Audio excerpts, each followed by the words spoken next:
Welcome to Man in America, a voice of reason in a world gone mad. I'm your host, Seth Holhouse.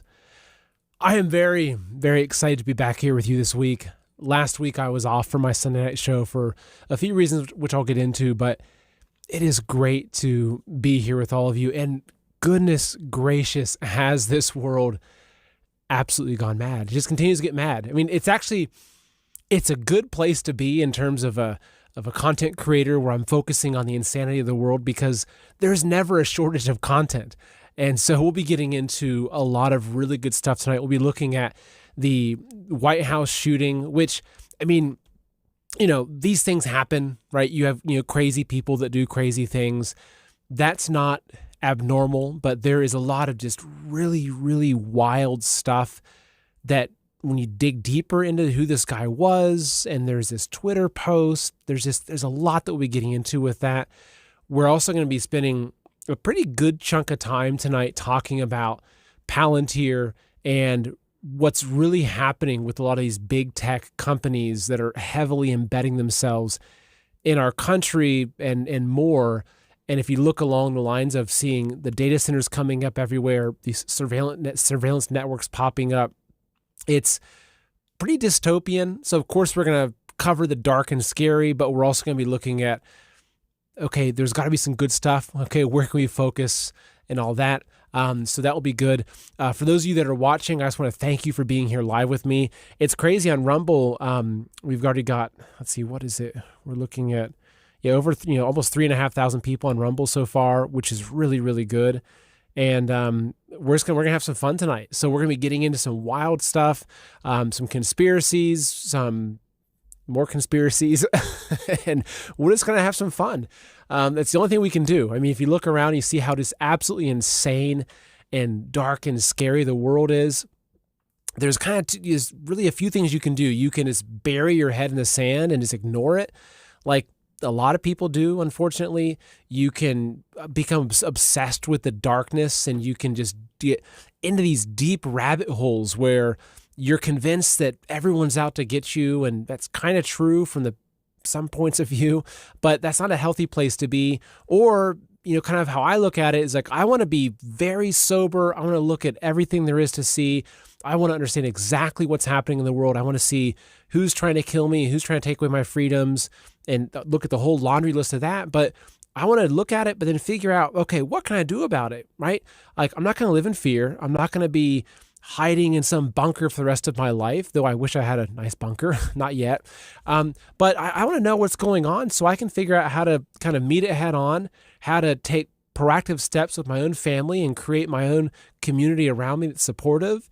And it's like, if I can still figure out how to live in a way that I'm positive, I'm enjoying every moment and every day, while still knowing all this stuff, that's the great place to be. And that's where I try to be, and that's where I hope I can take you with me. So let me know in the comments. Throughout the show, I'll be pulling up. I've got the, let's see, I've got my Rumble chat here. So, let me know in the comments, where you're coming from. I always love seeing everyone here.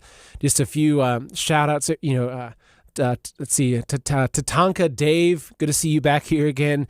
Good old Ben D Rocks, right? So good old Ben D Rocks. I love seeing Ben here, longtime listener, from time to time chatter. So yeah, Ben, thank you for being here, man. I really appreciate it. I see you're looking forward to some conspiracies tonight. Dueling Spoons. I'm not sure what you're doing here. Dueling Spoons. Serious close-in self-defense here.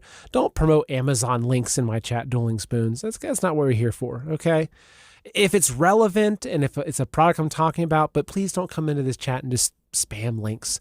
Okay. Anyway, yeah, let's kind of dive in. Now, before we jump in, completely, just a few kind of housekeeping notes. First off, if you're new to the channel, this is your first time here, welcome. I'm glad to have you here. If you enjoy the show, make sure you hit that subscribe button to follow me. If you're watching on YouTube, which I don't have my YouTube chat up right now, but if you're watching on YouTube, please come watch on Rumble. Rumble's a much better platform. There's a lot of content I can't put up on YouTube. Like, I just published part 1 and part 2 of my Survivor series with Max Lowen. I couldn't even publish it on YouTube because it would have been a definite strike. So, if you're going to use YouTube, that's fine. I understand it. But just know that you are going to be getting only a portion of my content. I don't put anything behind a paywall, but there are a lot of shows that I won't put on YouTube because I talk about the COVID jab thingy. I talk about all kinds of conspiracies that YouTube will block me for and give me strikes. So, if you're on YouTube, that's fine, but please come to Rumble. Now, before we jump in, just a few other notes. One thing just want to talk to you about is with Rumble. So Rumble, obviously, I love Rumble. Rumble has literally allowed me to exist as a content creator. They've never censored me. They like my show over there, which is great. A lot of times you'll see me up on the homepage, which is just amazing. So I just want to, huge shout out to Rumble. But they've also got this thing called Rumble Wallet. So I'm going to show this to you real quick. Let me pull that up. And let's see, this is it right here. Yeah. So, okay. Now look, I'm not a big crypto guy. It's just how I am. I'm much more just like I want to hold a piece of silver in my hand.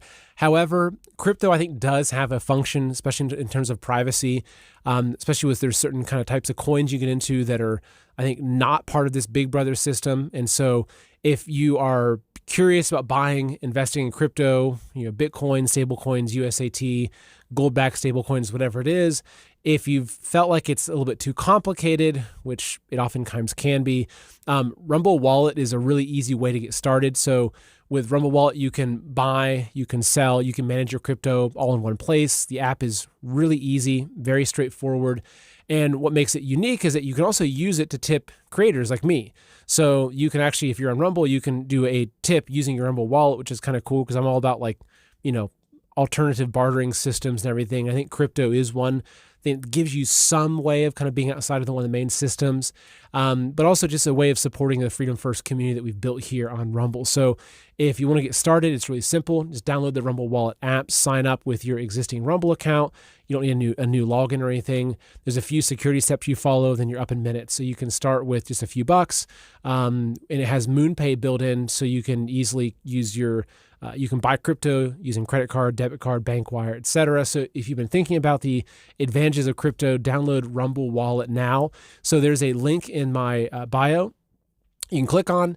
You can also search for Rumble Wallet in the App Store. And I've also got a QR code. So if you're watching on a TV or a laptop, just scan that QR code. It takes you right there as well. So download it today, give it a try, move your assets, where they belong, in your hands, outside of the government's control. Which again, whether it's crypto for you or for me, it's these chunks of metal I can bury in the ground, whatever it is. If you're a crypto person, highly recommend you check out Rumble Wallet. So getting into today's show, there's a lot for us to talk about today. And one thing is that if you're live in the chat, so I'll pull up that Rumble chat again real quick. So if you are live in the chat and you're talking, so I've got my producer Kay here, who is fantastic. And so she is monitoring the chat for us. And so if you have any questions or comments that you want me to address, make it a little bigger for you, just drop it in the chat. Just write question in all caps or comments. And she'll look for, good comments as well. So just make sure you do that, because then as I'm going throughout the show, I'll kind of stop and answer some questions and have some dialogue back and forth with you. And so just make sure that you're active in that chat. Okay. Tatanka Dave, who says Dan Bongino and Benny Johnson's talk about free speech, but their mods spend their time banning and muting people who ask fair questions. Yeah, I see a lot of that. The only way, I call it deporting. I will deport you from the Rumble chat if you're spamming. There's people that are in here obviously spamming. If I see that you're in here just trying to cause trouble, and which you can tell, people that are in here just kind of swearing at people, name calling, etc., you're gonna get kicked out. But if you've got genuine questions, ask away. I'm not paid by anybody, so there's no money behind me except for what I generate from my podcast business and the other things I'm doing. So I'm 100% independent. I'm a rare breed, it seems. So I'm not afraid to touch certain things. I have to be careful. I can't just come out here and just say whatever I want to. I still have to be I'm not an anonymous account hiding behind a frog profile, right? I'm a real human being. My name is Seth Holhouse. I live in New York. This is me. This is not a deep fake. This is a real beard, I promise. This is not AI generated. So, I do have to be conscious of what I say publicly because my whole life is in the public. So anyway, I still do my best. Okay, actually, quick question. This is from Time for Change. Is Rumble Wallet physical or an app? It's an app. It's just you put it on your phone. It is an app. Okay, so see, Parallax XPT crypto is CBDC by any other name. Yeah, to be honest, I have a tiny bit of crypto. It's like a little sliver of crypto. Personally, it's not my thing. But I also know people like, say, Mike Adams or Aaron Day. There are people that are very freedom-minded that do see a value in cryptocurrency. So, if that's for you, then check it out. So jumping into what's going on, there's some wild stuff. Maybe you've seen this, already, but maybe you haven't. So let's just go ahead and jump into just the kind of one of the main stories tonight. So basically, they had the White House press dinner here. Gosh, it's kind of funny. Look at the advertisement right there. It's the IBM ad. Secure the AI era with identity controls that address risk. Well, I'm going to be talking a lot about that today, but not how to use IBM for digital security because I don't trust those guys one bit. But anyway, so I hate these ads. Getting into tonight's show. So the press dinner they had, this was yesterday, and some guy somehow magically snuck in with a bunch of guns, which is already there's a lot of red flags for me. Maybe you could say false flags, but there's a lot of red flags with that already. How did some random guy just waltz into this press dinner? Which is a very, very high profile event. Obviously, the president was there, his family, J.D. Vance, all kinds of other very high profile people. So how someone even got into this thing carrying guns is already, I've got all kinds of just questions about how that even happened. But anyway, continuing though. So this guy, he gets in, I think he gets a couple of shots off. No one's, as far as I know, no one was injured or killed. I think he had a shotgun with some buckshot in it, which makes me wonder how somebody wasn't injured, because if a shotgun with buckshot, you've got to be a really bad shot to not hit at least something with those things. So you just kind of point in a general direction and bam, and someone's got a hole in their leg, right?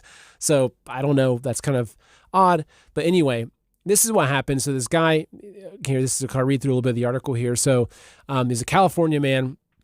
So a California man arrested in the shooting at the White House Correspondents Association dinner. He's a highly educated tutor and amateur video game developer opposed to the policies of President Donald Trump. So authorities say Cole Thomas Allen, it's his name, Cole Thomas Allen of Torrance, California, was taken into custody at the dinner Saturday night in Washington that was attended by Trump and top members of his admin. So anyway, the guy was 31 years old. He's got a kind of interesting background, really smart guy. And he had some manifesto that he put out there, which, certain parts of it were kind of made some sense, but certain parts I don't agree with, which is the case for a lot of manifestos. Like Unibauer Manifesto, actually a brilliant read if you want to go read something really intelligent, is the Unibauer Manifesto. But anyway, we're not talking about that. So anyway, so this is, as I mentioned before, this guy walks in there. Okay, he has guns. He shoots them off, whatever. I'm not sure whether he got a shot off or whether the shooting was from Secret Service. I don't know the exact specifics of it. But, these things happen, right? These things, Donald Trump didn't get nicked in the ear with a supposed bullet. I mean, nothing kind of crazy happened. But normally, unless it's maybe it was last night, maybe you'd cover this kind of thing live, but I wouldn't really be focusing on this. But there's a lot of really, really weird stuff about this, which I'll be getting into. So, first off, the guy, his name is Cole Thomas Allen, right? His name's Cole Allen. Okay. Cole Allen is, it's not like his name was John Smith, right? Or Joe Smith. So Cole Allen is not a very common name. Of course, it's relatively common, but it's not one of those names that, everyone knows someone named Cole Allen. But what's interesting is that, and this is where the rabbit hole begins, okay? Because I love going into rabbit holes, and this is where the rabbit hole begins. So there's this profile, and I don't even know how someone discovered this. Like, this is kind of weird as well. But there's this profile here called, his name's Henry Martinez. Now, this is a profile on Twitter, joined 2023, and there's one post. And the one post is Cole Allen. Now, this post was put December 21st, 2023. This isn't a screenshot that someone doctored. I'm actually on X. I call it Twitter. I hate calling it X because it's like dehumanizing to call something an X. Anyway, it's Technocracy 101. So this guy, Henry Martinez, put this tweet out on December 21st, 2023, and it says Cole Allen.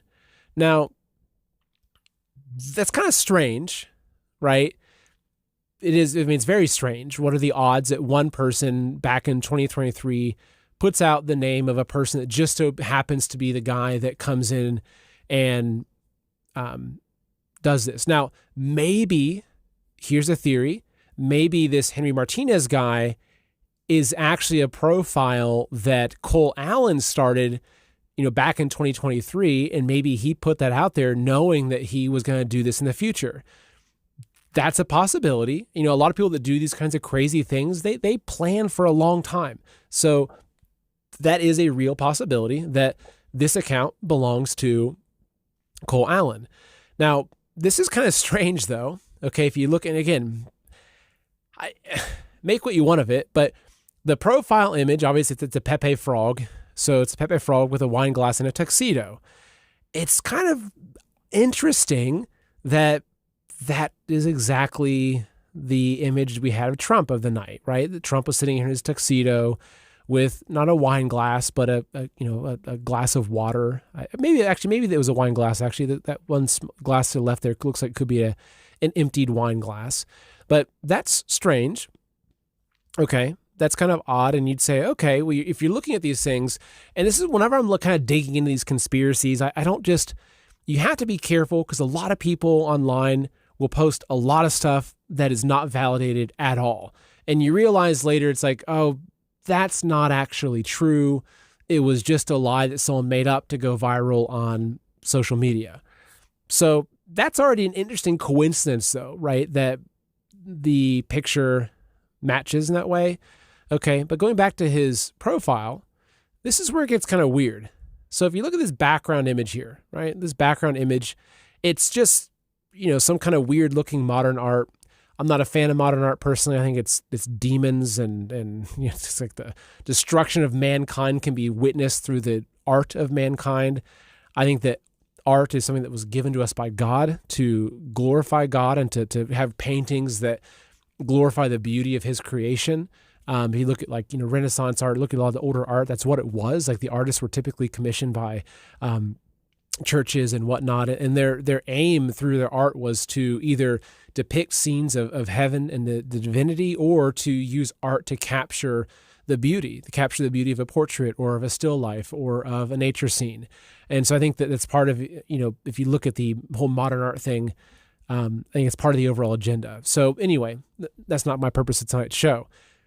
So here's where it gets kind of weird though, is the image that is his background. Where's that image from? Okay, so the profile was created in 2023. And as far as I know, this has been the image that's been up there. So that image is from this. So it's from this thing called timemachine.eu.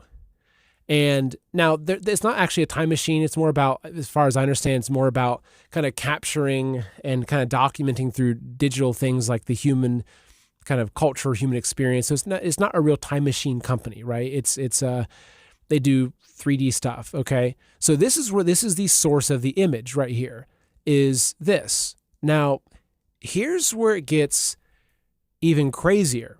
Okay, so we've already got the fact it's already kind of, we're looking at, okay, here's our overlapping elements of just absolute kind of insanity here.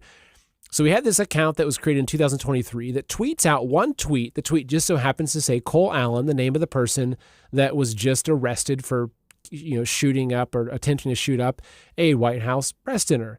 Okay, that's really strange. And again, it wasn't some screenshot of a tweet. That's something you have to be really careful with, is that you'll see videos of I saw like as a fake video with a Trump Truth Social post. So people can create all kinds of fake things online. So in my own due diligence and trying to do what's right, I try to look and try to find the original source for these things.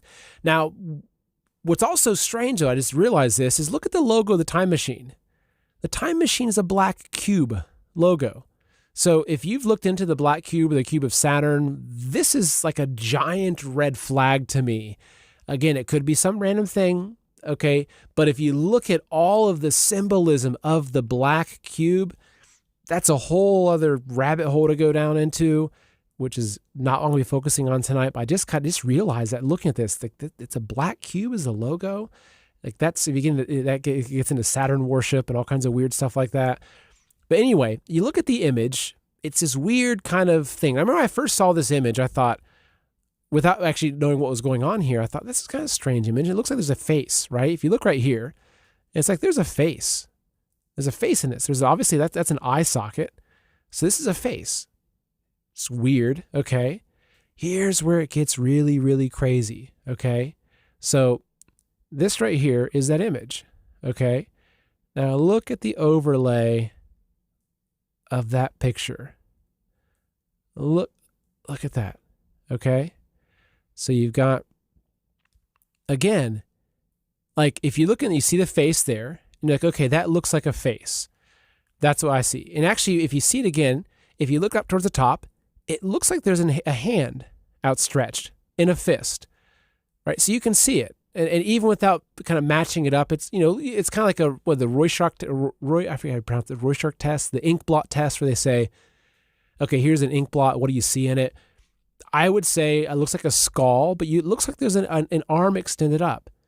Okay, now this is just absolutely wild, though, because if you look at this, like even the position of what I pointed out as being the eye socket that I saw in there, that is exactly Trump's eye socket right there.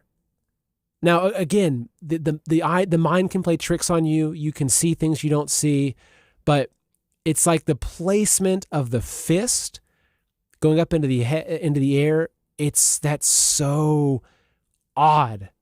It's so strange that this overlay exists. It's just kind of wild. Make of it what you will, but this is just really, really weird.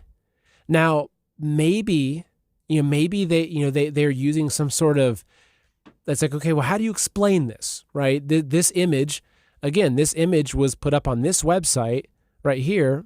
This was back in, May 2022. So May 2022, this is right in the middle of Biden's term. So this isn't, again, it wasn't some new image that was created. This is an image that was created in 2022. Now, even if you found this image on its own and you thought, that's a strange image, and then you realize that it was a really close overlay to this image, even that would be really kind of strange. You'd be like, that's kind of weird that that overlay exists like that. Like, that's weird that this digital image is almost if you took a Photoshop filter to the picture of Trump doing his fight thing. So that alone is weird. But the fact that that is the background image on the Twitter profile of the guy that tweets out the name Cole Allen, who just so happens to be the guy that got arrested for shooting off guns or whatever, bringing in weapons with intent to kill at the press dinner, that's also really weird. But then, then you also say, well, that's also kind of strange that it's Pepe the Frog in a tuxedo holding a wine glass, which is very similar to Trump sitting there with a glass in front of him. That's also weird. But what's also crazy is, who's Henry Martinez? So Henry Martinez supposedly they say he went missing. I don't know if he went missing, but he's a NASA guy, right? So he was a NASA engineer. I'm not sure if he still is. I'm not sure. See, do I have that? No, I don't have that up yet. So this Henry Martinez guy is if you know, again, is this Henry Martinez's actually account? Who knows, right? But Henry Martinez is a guy that worked with NASA with I think he was some sort of engineer with NASA and did something to do with, I think, with Orion, working on one of the satellites that they supposedly sent up there. I don't trust anything that comes out of NASA. I think the Artemis thing was in a lot of ways not what we were being told. But so he has NASA ties. But then what's also crazy is that Cole Allen, the guy that got arrested at the Trump dinner, or at the press dinner, he was also an intern at NASA before. So again, I don't know what this means. So there's people saying that this is proof of time travel, which, I mean, does time travel exist? Maybe. I mean, I don't know. I think there's a lot of technology that's absolutely hidden from us. And if you get into the Mandela effect, there's some really strange stuff that goes on where it looks like there's been timelines that have changed, but I don't know. I've never traveled in time personally. So I can't say that it's something that is real, but I don't discount it. I don't think that it's, I'm not someone that says, oh, there's no way that exists. But anyway, if you kind of put all this together, there's just a lot of strange stuff around this. It's like, okay, was there time travel involved? Was there some sort of AI that could do some sort of predictive future stuff? I don't know. Was this account, Henry Martinez, was this an account that was made by Cole Allen back in 2023? But then again, maybe that was the case, but then how do you explain the photo? How do you explain the picture on the top, which just so happened to have been made by a company or whatever this company or whatever called the Time Machine, like that, about building a time machine, right? Now, again, they don't build time machines, but there's just a lot of things in this whole equation that are really, really, really strange. So I'm going to jump in over to the comments and to see what you have to think about this. Let me get a drink of my drink real quick.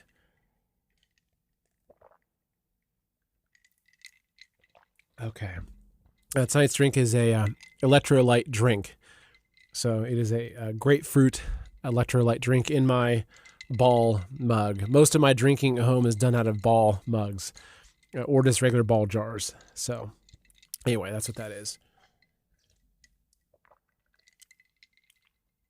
Okay. F in the chat. That's a fun name. Says God should let us throw pedos in the wood chipper feet first. Yeah, I mean, honestly, I think that, like, I'm not someone that is a violent kind of person, but I'm all for the millstone around the neck type treatment. If there's one line I think that should not be crossed, it's children. And in my opinion, anybody, I think that the kind thing to do, if you don't believe in capital punishment, is castration. It's like, honestly, that's just be the thing, is that if you get caught diddling kids, it's like, chop it off, right? Or chemical castration or whatever it is. Like, to me, like, that's the minimum. Wood chipper, yep. I don't have any qualms about that. Honestly, if a society cannot protect its own children from predators, then we're kind of doomed. If you look at Planned Parenthood, you look at the hundreds of millions of unborn children that have been murdered. I think that it's very telling of the times that we live in. So, yeah. Anyway, yeah. Zeta, who says guy time traveling or another cooked up psyop. Yeah, I don't know. Right. Time for Changes says time travel is a hoax. I mean, yeah. I mean, it could be a hoax. It could be real. The thing is like, I would never come out and say that it's fake because I don't know. I can't prove that it's fake. So Ricky on there says, I'm drinking out of the same thing right now. Good for you, Ricky. Good old classic ball jar. It says made in the USA, right? I try to buy made in the USA as much as I can. So anyway, yeah, it's wild. It's wild. So Parallel says that secret government has time machine. Yeah, that's yep. I don't disagree. Time for Changes says this is a distraction and better use of our time for real useful content. Yeah, I mean, look, I try to be very wary. I don't like to just cover what the popular thing is. I think because a lot of times I think they are distractions. What are we talking about later in the show? Bread and circuses. But I'm covering this because I'm just kind of like, this is a very strange thing. But also the real meat of my show tonight, getting into Palantir and stuff like that. That's not a distraction, which I'll be getting into it. And then Frank Loves Gus, who says, nice to meet you, man in America. Nice to meet you, Frank. I'm not sure who Gus is, but say hello to Gus as well. Okay. Yeah, Lily Creek. I might vote if wood chipper was on the ballot. That's true. Yeah, it's true. Yeah. Also, Atlas BE, cannibalism rates high on the chipper list. Yeah, I agree. Yeah, to me, there's a few things that, like, when human beings do certain things, it's like they cross a line where they're no longer humans. Like, so for me, like, that's pedophilia, cannibalism. Like, there's a few things like that. If you do those things, it's like, you go back a couple hundred years and you were burned at the stake, right, for doing some of these things. And I don't disagree with that approach. Arrow Pink, who says, can dates on X be changed? I don't, look, I'm sure they can be. I'm sure they can be changed, but I don't know. I'm not sure how. So yeah. Also, Fasadog. Yeah, actually, I'm glad you mentioned it. You hear about David Wilcock dying. Yeah. So David Wilcock's, yeah, that was a sad one. I do believe that, I don't think that he was killed. I think that he killed himself. That's my personal opinion. I mean, I think that he did shoot himself in the head. Now, whether it was voice to skull or who knows what, but I think he was he was a struggling guy. I think he was deeply in debt, a lot of family issues. I think he had a lot of personal struggles. So, this is, for anybody who's in kind of getting into the more conspiracy, especially with David. David was really into some of the really kind of out there stuff, and it's a tough space to be in. It's a tough space it can really mess with your mind, which is why I'm very careful to keep myself grounded. I try not to get too deep into these rabbit holes because you can really lose yourself in them. So yeah. All right. So continuing, I want to talk about what's happening with AI, with Palantir, with just technocracy. Because look, again, as I mentioned in the beginning, I'm not someone I'm not a doomsdayer. Honestly, I'm a really positive guy. Like, if you meet me in person, how I'm kind of coming across to you right now, this is who I am. I'm overall, like, I'm just a really happy guy, right? I've always been that way. My nickname in high school was Smiley because I was always just smiling. And actually, I played football my freshman year, and the varsity team, they had this kind of game they would play to see who could hit me hard enough that I wouldn't get up smiling. I'm not kidding. So they had this big kind of tank of a running back, and I remember one time because they'd put the junior varsity up against the varsity, and one time it's like they all planned it. The running back came up. I was playing defensive. I forget what you call this. It's been so long. Anyway, I was on the defensive line, and they opened up, and this running back just leveled me like full speed. I probably went up in the air. And all the seniors were like, is he going to get up smiling? And I got up smiling because it's just who I was. So, okay. So, let's go ahead and kind of jump into the other thing today. So looking at AI. So there was looking at Palantir.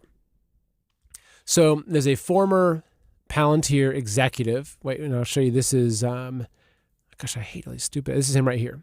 Right? His thing is Dirty Indy, right? So this is so Kim.com put a post out talking about the White House and the Pentagon, kind of a warning to them saying, look, don't listen to Palantir, don't listen to Alec Karp, don't listen to Peter Thiel. This is a warning. This guy responds to that. He says, I am an ex-Palantir executive, and it is factually correct that Palantir intended to take over the U.S. government with heavily funding the effort. Many of my ex-colleagues are now installed inside the USG apparatus. There's a reason the C-suite of Palantir has me blocked. So this guy, I've looked into his profile, but he does seem like that's legitimate, that he is an ex-Palantir employee. Actually, he's pretty, I think he's relatively high up. He's got a pretty strong tech background. So this guy is basically coming out and he's publicly stating that Palantir, he says, is a terrorist organization and that it has effectively embedded itself in the U.S. government. He says merging the American empire, Zionist military infrastructure, surveillance capitalism, and a techno-fascist ideology, merging them into a single architecture of control. Now, if you look at Palantir, and again, if you look at Trump and you look at the Trump administration, whether you love Trump or you hate him, it doesn't really matter. Whether you think that there's some grand plan that Trump is playing a part of, to me, it's like I look at the facts. I look at what I can know. Okay, this is what I know. Okay, is that Palantir has embedded their technology into 27 government agencies and counting. This is a tweet put out by Jason Bassler, who is I follow him. He follows me over on Twitter. Recommend you give him a follow. Great content. Here he says 27 government agencies and counting. When a Palantir exec turned whistleblower tells us that the company intends on taking over the U.S. government, maybe we should listen to him. Okay, so these are the agencies that Palantir has their technology into. Palantir has been described as the operating system of the U.S. government, right? We're talking DOD, U.S. Army, Air Force, Marine Corps, Special Ops Command, DHS, ICE, HHS, CDC, FDA, CIA, IRS, DOJ, FBI, NSA, SSA, NASA, FEMA, Department of State, Treasury. It goes on and on and on. USDA, right? So this is serious, okay? And this is the article I just shared with you. He says, in case you missed it, a former executive for Palantir has publicly stated that the corporation, which he refers to as an terrorist organization, has effectively embedded itself in the U.S. government. Now, look, I don't want to be a fearmonger here, but this is something that we should all be very, very concerned about, right? Because this is a centralization that is absolutely frightening.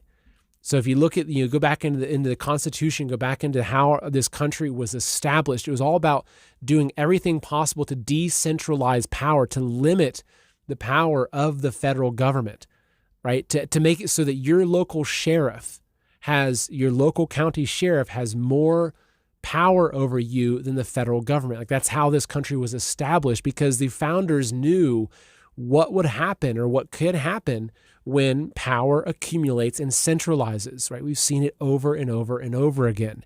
And so this is what's insane, though, is that if you look at the goal of a lot of the technocrats and you look at the goal of a lot of the globalist organizations, this is it, right? This is exactly it. And so now you might say, oh, Seth, you're just being a kind of a crazy fearmonger, but I mean, it's right here staring in front of us. This is really concerning. And if you look at the data center boom that's happening, the AI boom that's happening, data centers and AI are what run the control grid, right? So you have data centers, you have the AI, which is kind of the brain, I guess you could say. The data centers in many ways are the body of that. And then you have the eyeballs everywhere, the surveillance grid, the surveillance network, which we'll be getting into.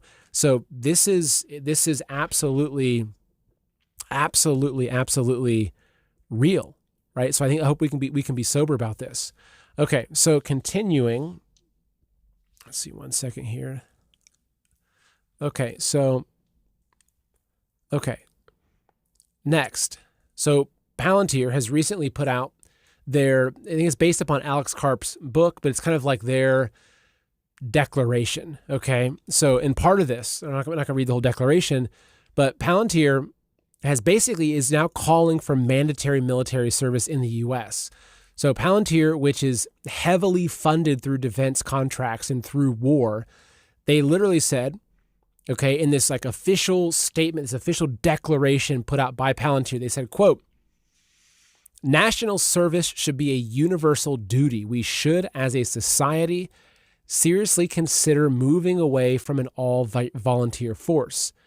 So Palantir, the tech company that's basically running our government, is now saying that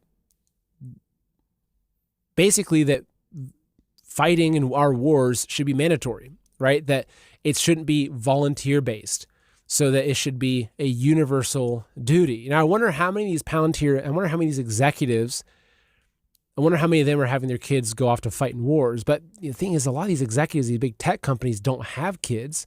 A lot of them are gay, which is kind of a strange kind of just occurrence, is they're these really weird gay men that are running these very powerful organizations, okay? They don't have kids. And so, but here they are telling us that we should all have that we should basically be sending our kids overseas to fight their wars. Okay.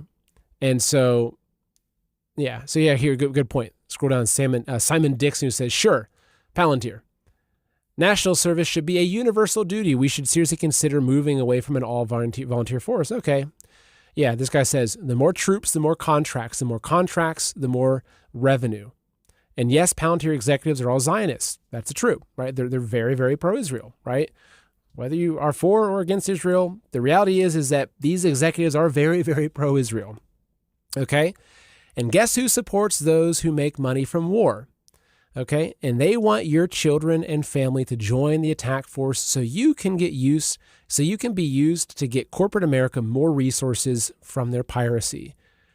This is one more thing. The tools they build to terrorize globally are also coming home ready to manufacture civil unrest. They beta tested their open-air prison in Gaza, which is true, and civil unrest surveillance tools in the UK, which is true, and it's being rolled out across America. This isn't a company. It's your digital prison.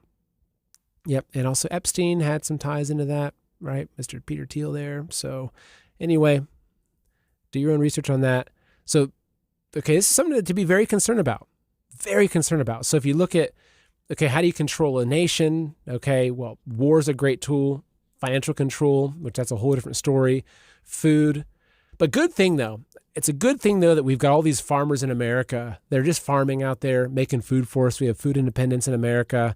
I sure hope that Palantir is not touching what's happening there. Oh, wait, sorry. Oh, my goodness, sorry. They are. So the USDA just handed Palantir a $300 million no-bid contract to consolidate American farm data into a single platform, and the details deserve more attention than they're getting.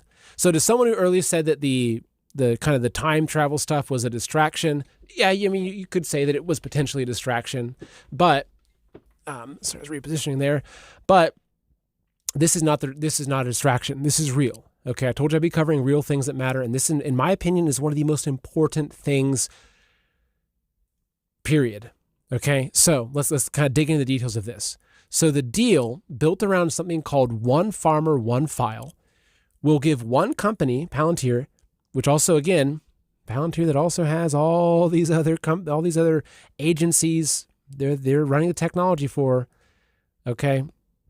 It will give that one company a unified digital profile of every farmer in the country, their land, their subsidies, their supply chains, and all of it running through the same Foundry platform that already powers ICE deportations and military targeting. Okay? Now, again, this is just straight facts here. Since Trump took office, Palantir's federal contracts have nearly doubled, spanning defense, homeland security, ICE, Treasury, Justice, HHS, now the USDA. The USDA is just the latest door to open, and this one leads straight to the food supply. Okay, so the company behind all this was co-founded by Peter Thiel, the creepiest billionaire in a field that has no shortage of competition, which is true.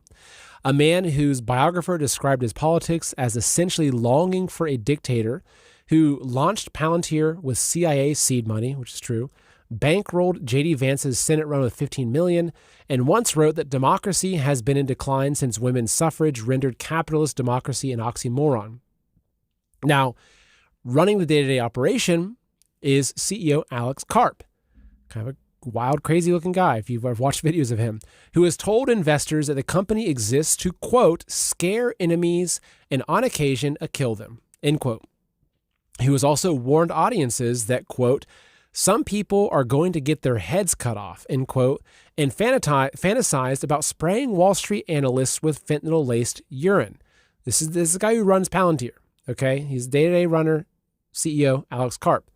So it says former employees have now publicly condemned his increasingly violent rhetoric, and a manifesto the company recently posted online was described across the political spectrum as cartoonishly fascist. So the bits I was reading to you about the mandatory kind of non-volunteer draft or whatnot, that was their manifesto. So continue, it says, so when the Trump administration hands this particular company a no-bid contract over American agricultural infrastructure, that is not a bureaucratic footnote.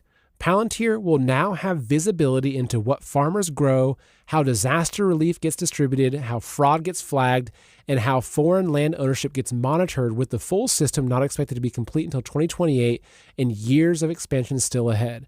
Putting the surveillance architecture of the American security state in charge of the food supply with zero competitive bidding and minimal public debate should concern a lot more people than it currently does. And I agree. This right here, that guy right there, so there's Peter Thiel. And this gentleman right here is Mr. Alex Karp holding his samurai sword there. Okay? That's Alex Karp.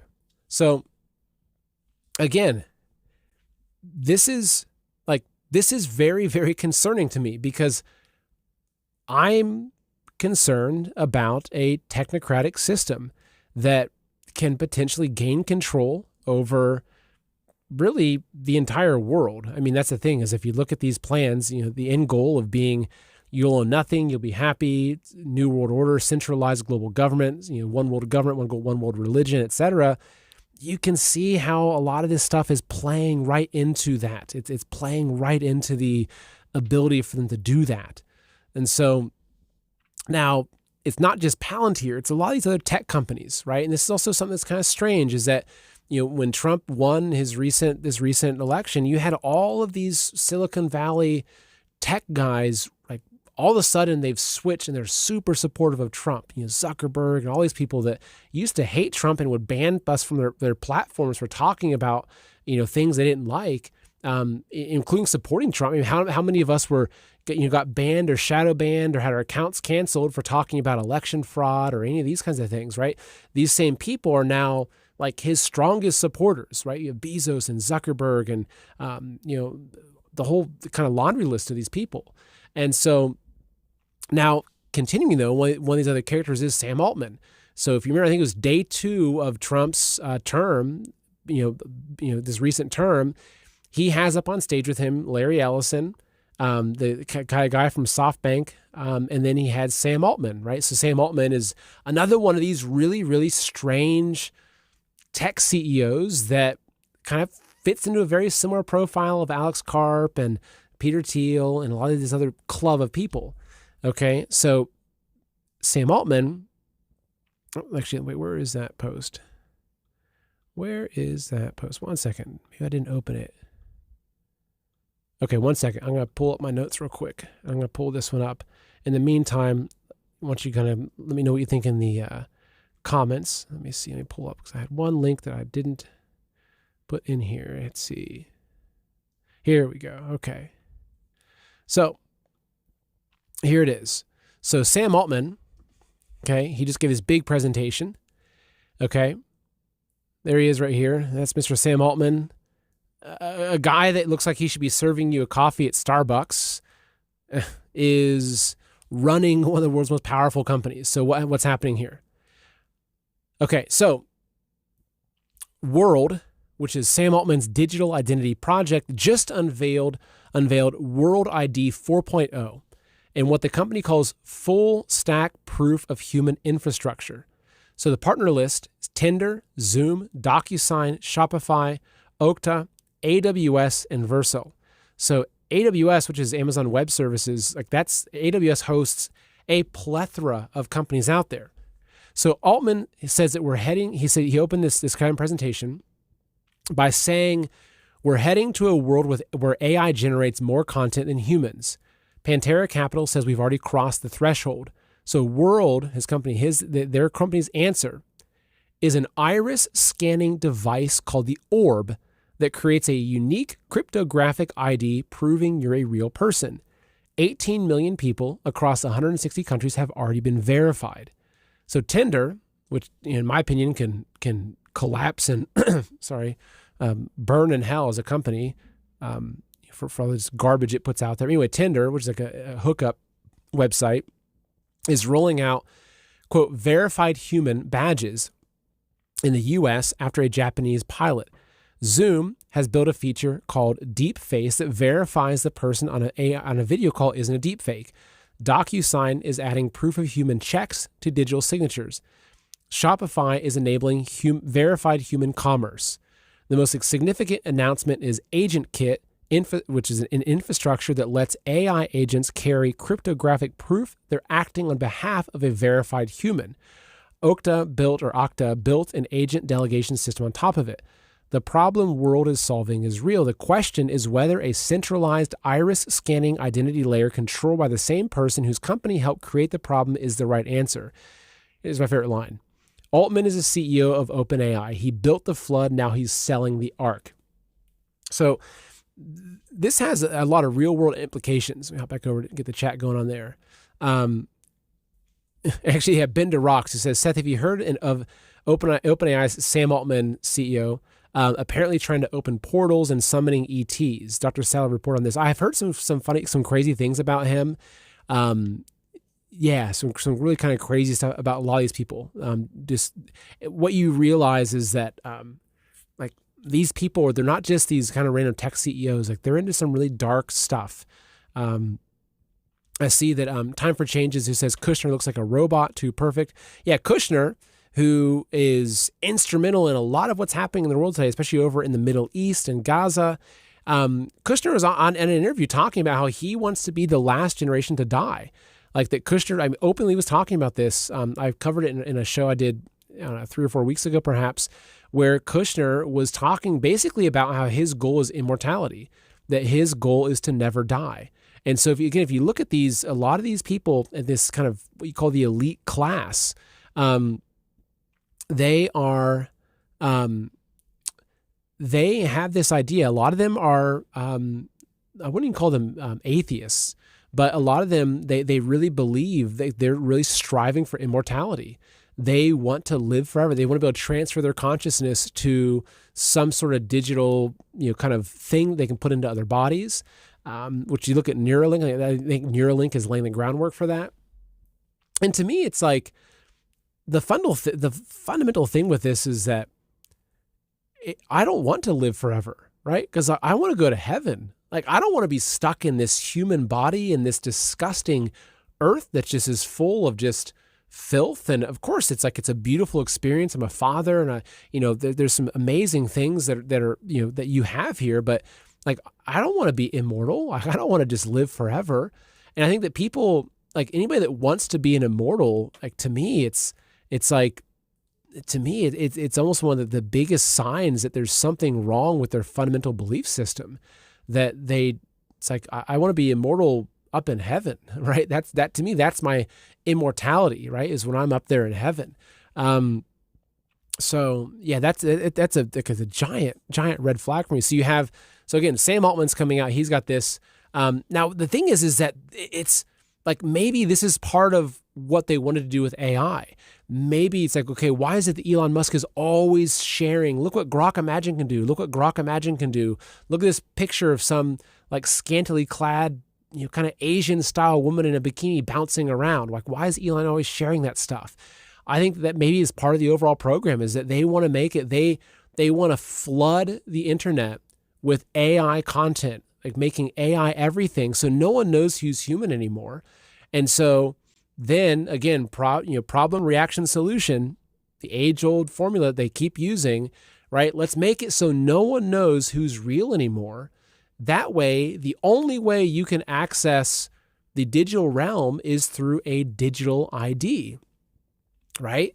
Makes sense. Problem, reaction, solution. And so I think that's going to be, I mean, imagine if, you're going to a website, which I think Reddit is it Reddit? No, Discord I think is doing. There's a lot of sites that are already doing this. And, you want to enter in this website but if you're going to use that, or say Amazon Web Services, you want to use anything, or Shopify, that they're going to force you to digitally verify yourself. Maybe they're going to partner with Sam Altman's company, and you have to do a scan of your iris. And so that way, whenever you want to access the internet, you're now using this. You have to scan your iris to verify that you're human. Well, it makes sense to a certain degree, because I think a lot of people that I'm interacting with online are probably AI and they're bots. But from the other angle, there's no way I'm doing that. Like, there's no way, not at all. This is also a lot of reason why we're building the ARC community, which I'll tell you about a little bit later. Is that like I'm in a lot of ways I see this coming. And, we do see this coming, my wife and I especially, and so we're building our own private community of people that are real human beings. Now, we're not going to force digital ID and all that kind of stuff. I mean, you have to sign up for it's a paid private community. So it's people that you have to be a real person. I mean, now look, if AI is going to infiltrate, I mean, we'll try to find ways around that. But it's, I mean, I'm looking for solutions for how to get past this. So, I want to address this. So Motherless Children says, who can do better than Trump? Now, I'm not sure what you're talking about. I mean, you could argue, say, who can do better at Trump at bringing in this digital system? I mean, he's done a great job at it.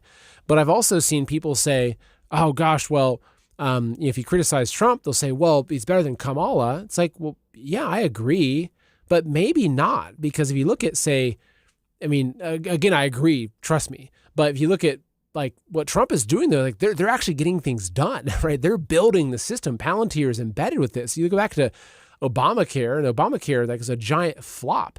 So, maybe if Kamala got in, and maybe she would just be so incompetent that all these things would never go anywhere. I mean, I don't know. But the thing is that, Trump is, again, love him or hate him, make your own decision. But, he's legitimately helping and kind of giving contracts to these companies that are building the infrastructure for a control grid like we've never imagined before. So, Anyway, so Ben DeRock says, you post that question a few times. Seth, if you heard about graphene oxide being in nicotine patches, I'll look it up. I'll ask Dr. Artis about that. I'll shoot him a text about that and try to get back to you with an answer for that. Anyway, so we've got, we have the Sam Altman thing. Okay, we're going to cover a few more things. Now, looking at this control grid, this control system. So this is even frightening again. So these flock cameras. Now, I'm not sure if you've seen these yet, but there's these flock cameras. And this is, I didn't really knew about this a couple of months ago. So basically, let me kind of show you what's going on right here, because this is really, really concerning. So flock cameras, I think right now there's over 100,000 now of them. They're these AI scanning cameras. They scan your license plate. Right now they're active in 49 states. So most Americans have never heard about the company behind it. It's called Flock Safety. And here's what it does. Okay, so Flock, again, this is back in March, I think it's now over 100,000. So over 100,000 cameras nationwide, 20 billion license plates scanned every single month, 6,000 cities and towns, 4,500 law enforcement agencies involved. Again, there's a lot going on here. So what it does though, so these Flock cameras, you think that, they want you to think it's just this license plate reader. Okay. So what it does though, these are these little cameras, they scan, they're on roads. I'll show you how prevalent they are in America. It's frightening. So they scan your license plate, but the AI logs the make, the model, the color of your car, any bumper stickers you have, any dents and damage, any mismatched paint, roof racks, modifications, so that they create what's called a vehicle fingerprint, so that it can track your car even if your plate is missing or covered, right? So let's just say that you wanted to kind of hide your identity somehow from license plate scanners and you covered up your license plate, right? They don't need your license plate anymore. They know that, okay, hey, you drive a 1997 Honda Civic with a gray front quarter panel because you had an accident and never painted it, right? So what's crazy is there's no warrant that's needed. Okay, so any police officer in the country can search the national flock database. There's no warrant, no judge, no probable cause. One click, and a cop in California can see everywhere that your car has been logged in Georgia, Texas, or anywhere else in the network. Okay, so there's over 450,000 nationwide searches that were run in a single 30-day period in 2025. So basically, these cameras have been sold to local police departments and everything to solve local crime. I mean, again, there's value in this, right? If someone's child gets kidnapped and it happens quickly and they have a picture of the vehicle, you could use this flock camera network to find out exactly where that car is. I mean, there's value in that. I mean, you could argue and say that there's value in tagging your child with like a little geolocator chip in them so that if your kid's ever kidnapped, you can see exactly where they are. I'll never do it to my kids, right? There's always value in these things, but it's like, okay, at what cost of our own privacy? And so anyways, these flock cameras, like this is the real deal, that this is up there. And they're creating this massive thing. They're working together with Ring. So if you know Ring, which is Amazon, they're working together with that. So now what's crazy is that they have microphones. So Flock is not just cameras. So they make a device called Raven, which listens for gunshots. Okay. But in 2025, they announced that Raven would also alert police to screaming and human distress. So not only are these cameras reading your car and like creating this vehicle, kind of fingerprint for your car, but they're have these microphones. They're recording everything. Okay, but they also have drones. Okay, it gets crazy. Okay, so if you still think it's just a license plate reading company, so in 2025, Flock acquired a drone manufacturer and launched an automated drone program. So these are drones that can launch automatically when a trigger cameras an alert. When a camera triggers an alert. So now these aren't everywhere, but again, think about this once it expands. Think about this where all of a sudden you're driving, the government wants to come after you, and a drone kind of launches out of this little area and it's tracking you now. Okay, so these drones have a 45-minute flight time, thermal imaging and night vision, giving a live video feed to police. Each unit covers 38 square miles. Okay, these are all in their own documents.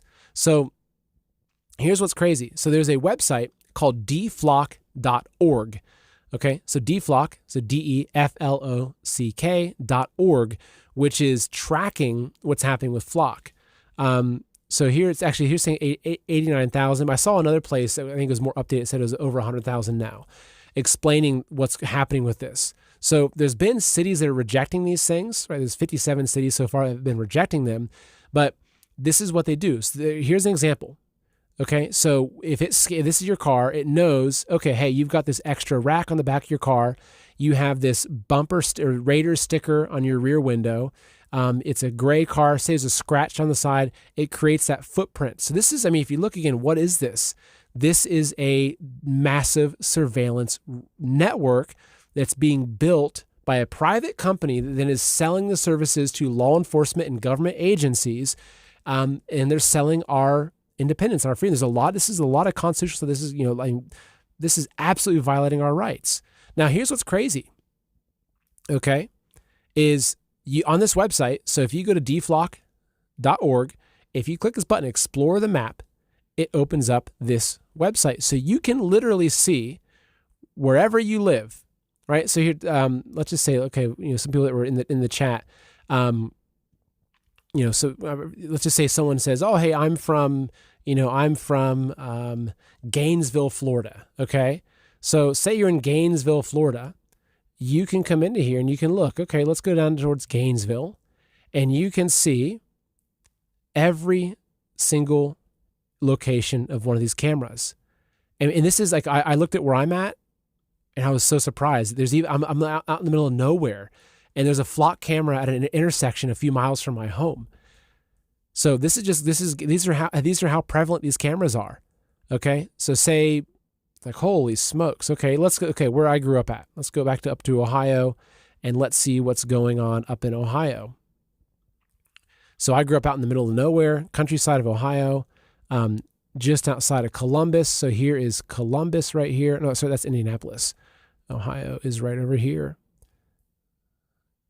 I'm kind of taxing the map. Okay, so here is Ohio. Here is Columbus. So again, oops, I think I've kind of frozen it a little bit. Okay, here we go. So zooming in. So kind of around where I grew up.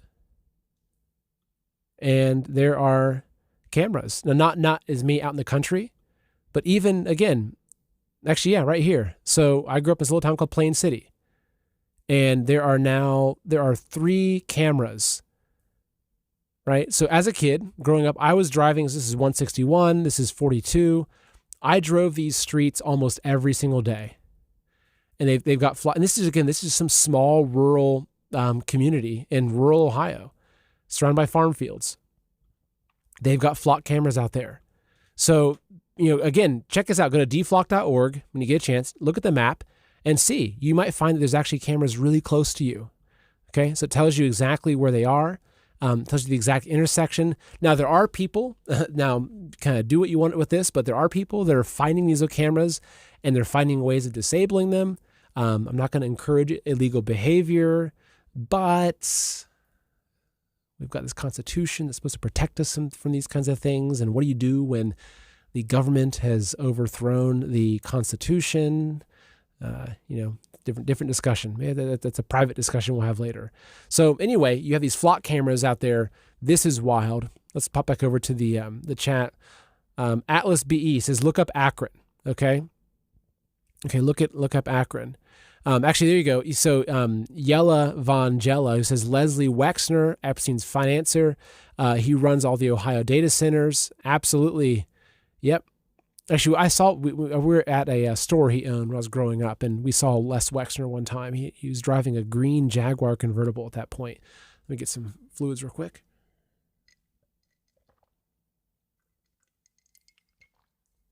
Okay.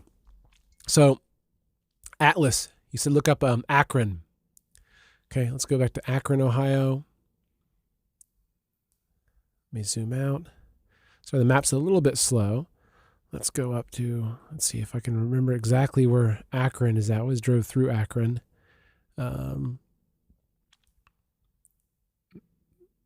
sorry, I forget exactly where Akron's at. It was too far north. Yeah, here we go. Okay. Yeah, here's Akron. So if you live in Akron, say you live in the suburbs of Akron, Ohio, okay? Say you live up here, right? All over the place. They're not like in every neighborhood. I'm sure they will be eventually. But if they're not there, you better believe there's Ring cameras that are there, which are just as bad, if not worse, right? Cameras everywhere. Everywhere. Okay. Back to the comments. PMax1765, this guy is pretty good talking about the many voices out there, especially ones is popular. Well, thank you. I appreciate that. Thank you, Mr. PMac. Welcome. This is your first time. Yeah, okay, so WS84 says I'm at the website. Front page says it's not up to date. So there's a different site that says, I think it's this one right here. They give their links for this. And this site right here, let's see, is this it? They gave a link to, so this one thread I had, and the bottom it has the links here. Okay, so this is the, let's see. It was one of the, here it is, yeah. State of surveillance. So this is it right here. Let's open that up. State of surveillance. This is, I think, is the most up-to-date site I found. So I'm not sure what's on there, but stateofsurveillance.org. Yeah, here they're saying it's 100,000 cameras. That's they're showing here. They have some kind of they have a kind of list here, kind of showing us here. It details the Ring partnership, right? So in 2025 October, Amazon's Ring announced a partnership with Flock Safety. So now agencies using Flock's Nova platform can now request footage from Ring doorbell cameras. Honestly, okay, for everyone listening right now, if you have a Ring camera, throw it in the trash. I know those things are expensive, but if you have a Ring camera, you are literally self-funding the surveillance state because your Ring camera is part of this entire network. Okay, so if you want to set up security cameras, I'm going through that process myself, we have some security cameras, but I'm kind of call me paranoid, but I'm actually designing right now like a full property surveillance for my own property. Now we live out in the country, so we're on 7 acres on a quiet country road, but I've got a big gate out front. So in the front of our driveway, I put a big gate that's always closed unless you have a password to get in, or unless I buzz somebody in. That's more so because the delivery drivers will come in the driveway too fast. We've got kids always running around everywhere. So I was concerned that some big UPS truck will be backing up and run over a kid or a chicken. We've got chickens always running around everywhere. So now I've got this big gate and like a big stone wall that we put out front. And I'm actually now working on kind of the security system 2.0 to get cameras everywhere. But I'm building local network ones. So I'm not buying Ring, cameras. I'm actually doing something that's kind of run on my own local network. So anyway, if you've got a Ring camera, sorry if you paid a lot of money for it, burn it or just sell it. Well, I guess you don't want to sell it on Facebook because then you're just kind of letting someone else use it. And again, I would not have Ring set up anywhere if I was you. Just my own 2 cents. Okay. Now, lastly, got one other thing I wanted to kind of touch on quickly, which was the vehicles. So this is another thing. Okay. All vehicles made in 2027 will now be required to have a kill switch. So this is, as far as I know, this is now passed into law that all vehicles manufactured, this is for America, all vehicles manufactured in 2027 will officially be required to come equipped with advanced impaired driving prevention technology. Under this new law, automakers must install systems that use cameras and AI to monitor driver behavior, tracking things like eye movement and attention levels. If impairment is detected, the system will activate a kill switch and prevent the vehicle from operating. A kill switch in your car controlled by AIs and cameras watching your every move. This is real. Okay, there's a little video. I'm not going to play it because it's already 11:14 my time. But anyway, so this is it. Yeah. So all vehicles manufactured in 2027 onward are now going to have this kill switch.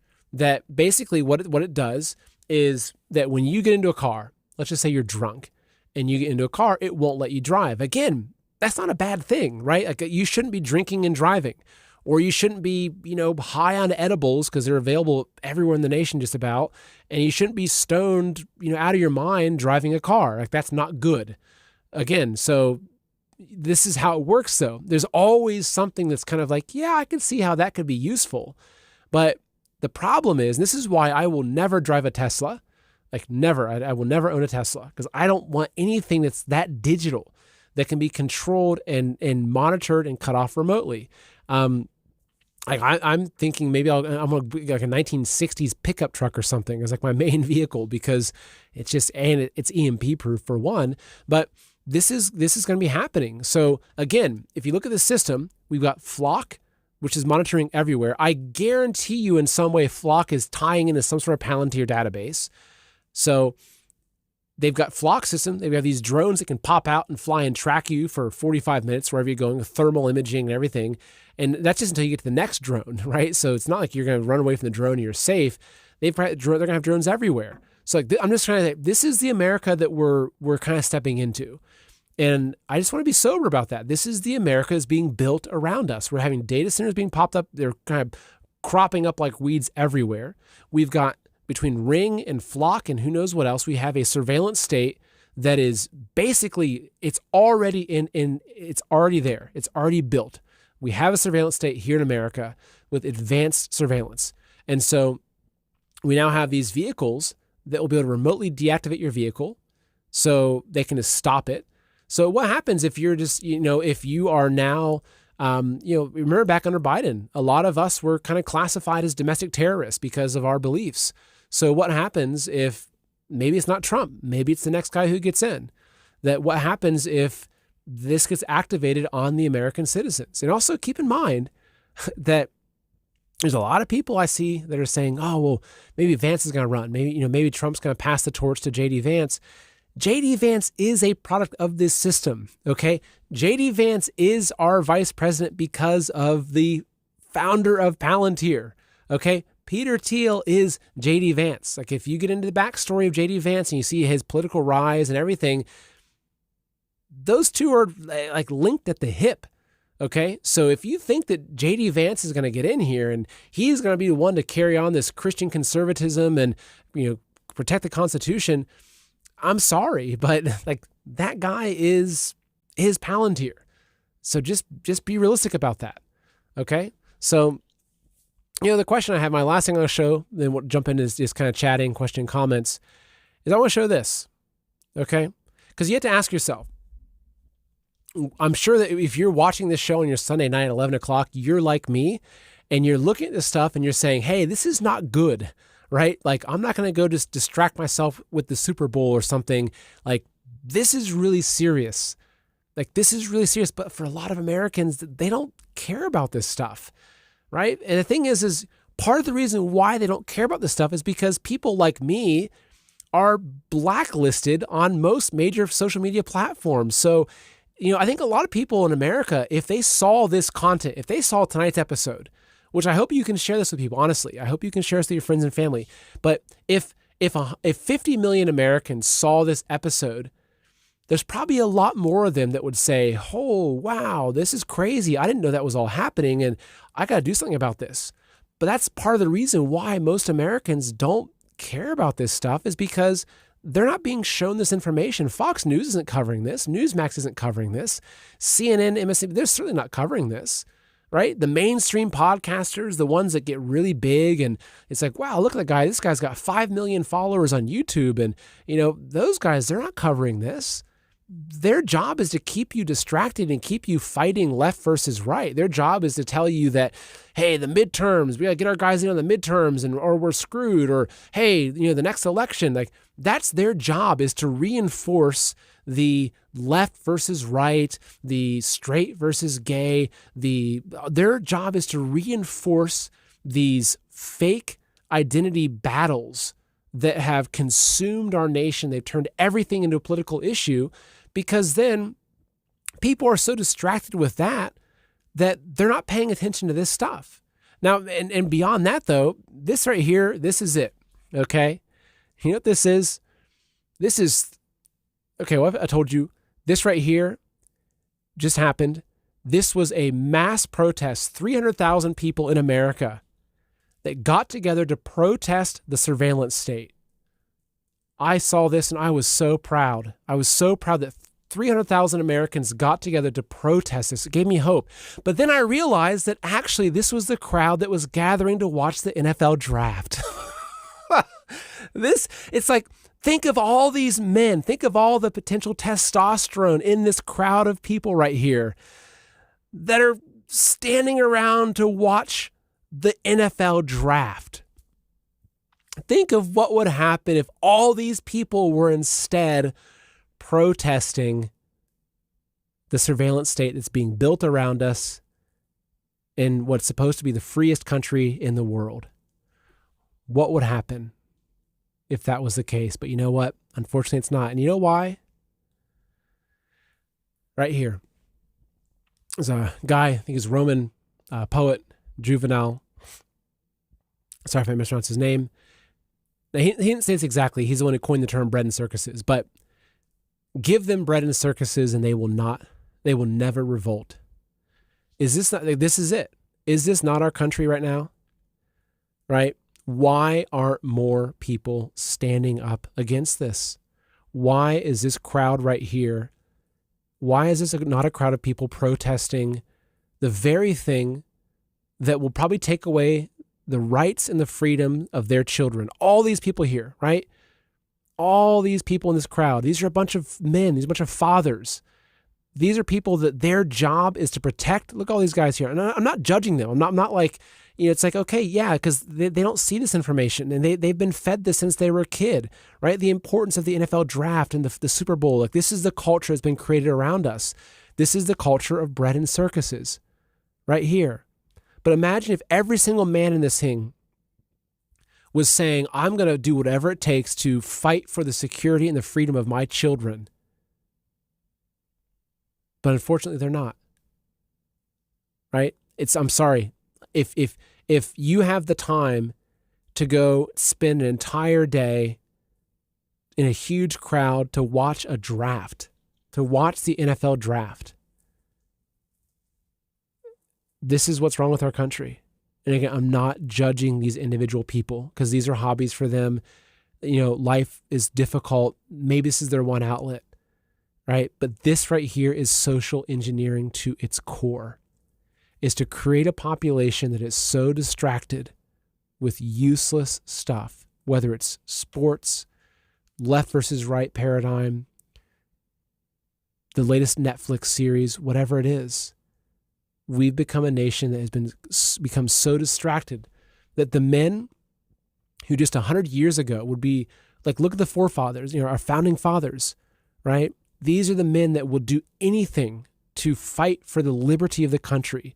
These same people have just become another person in the crowd that is so focused on whether their favorite college football player is going to get into the draft.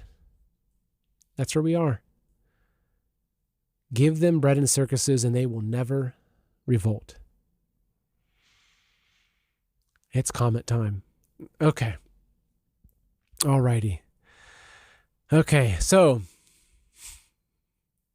see, I told you this wasn't going to be a show focusing on distractions. Okay, thank you for sticking with me. Let's see. Let's go take a look and see what kind of crowd we got right now. So we've got, holy smokes, almost 7,500 people. 7,500 people over on Rumble. Thank you, those 7,500 people. One thing I will ask all of you: hit the thumbs up. I'm being serious. Hit that thumbs up. Okay, it's a really easy little button. You just click on it, because you know what that tells me is that's how I can see it. It's like, okay, this information matters. Okay, this information matters. So if you're watching, we have over 7,000 people watching live right now just on Rumble. Honestly, if I wasn't so shadow banned on YouTube, I'd probably have 70,000 people on YouTube watching live right now. And I'm not like doing it to brag or anything. It's just like my goal is to get this message to more people. But this is the reason, right? How do we end up with this? We get with this because they control the information and they distract people and they censor people and they have, they have the influencers that rise to the top, become really successful. They make millions and millions of dollars, but their job is to make sure that these people don't see the kind of content that we're talking about here tonight. So, yeah. Anyway, I'd love to, I want to hear what your thoughts. I want to hear your thoughts now. WS84, I don't watch TV anymore, but when I happen to be where it's on, it's shocking. Yeah, it is. It is. I watch a little bit of TV with my wife. That's the one thing that we'll do. Like, we like watching documentaries, historical dramas, mostly documentaries. We love watching documentaries on social engineering, that kind of stuff. We've been watching some recent documentaries on like cults and secret societies and stuff, which have been really interesting. And we watched the occasional, we watched recently, we watched the Count of Monte Cristo series. There was a series that I think was put out, I think it was last year, really, really well done. So, we try to find things that have real human stories in them. And yep. So yeah, Bender rocks. Yeah, only 221 likes. Yep. Yep. Thank you, man. Hit that. Yeah, Rock Justice. Welcome, Patriots. Donald's your daddy. Yeah, unfortunately, there's a lot of people that are they're just trusting that plan. And I mean, if that's what gives you hope and that's what allows you to find a little bit of peace in this world, I don't blame you. I mean, it's a, pardon my French, but this world's a shit show.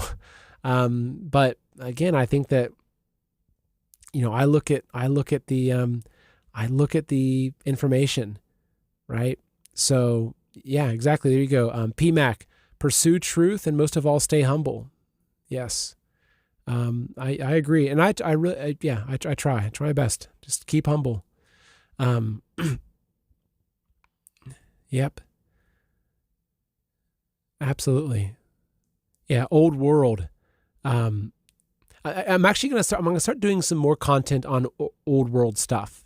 I'm going to be. I've been working on a show about a few things. I've got a show that I'm working on kind of a script for, kind of building out an overall narrative about the bells, the destruction of the bells and sound. The other thing is world fairs. I'm going to be doing some stuff with world fairs. Like that's just some really cool stuff with that.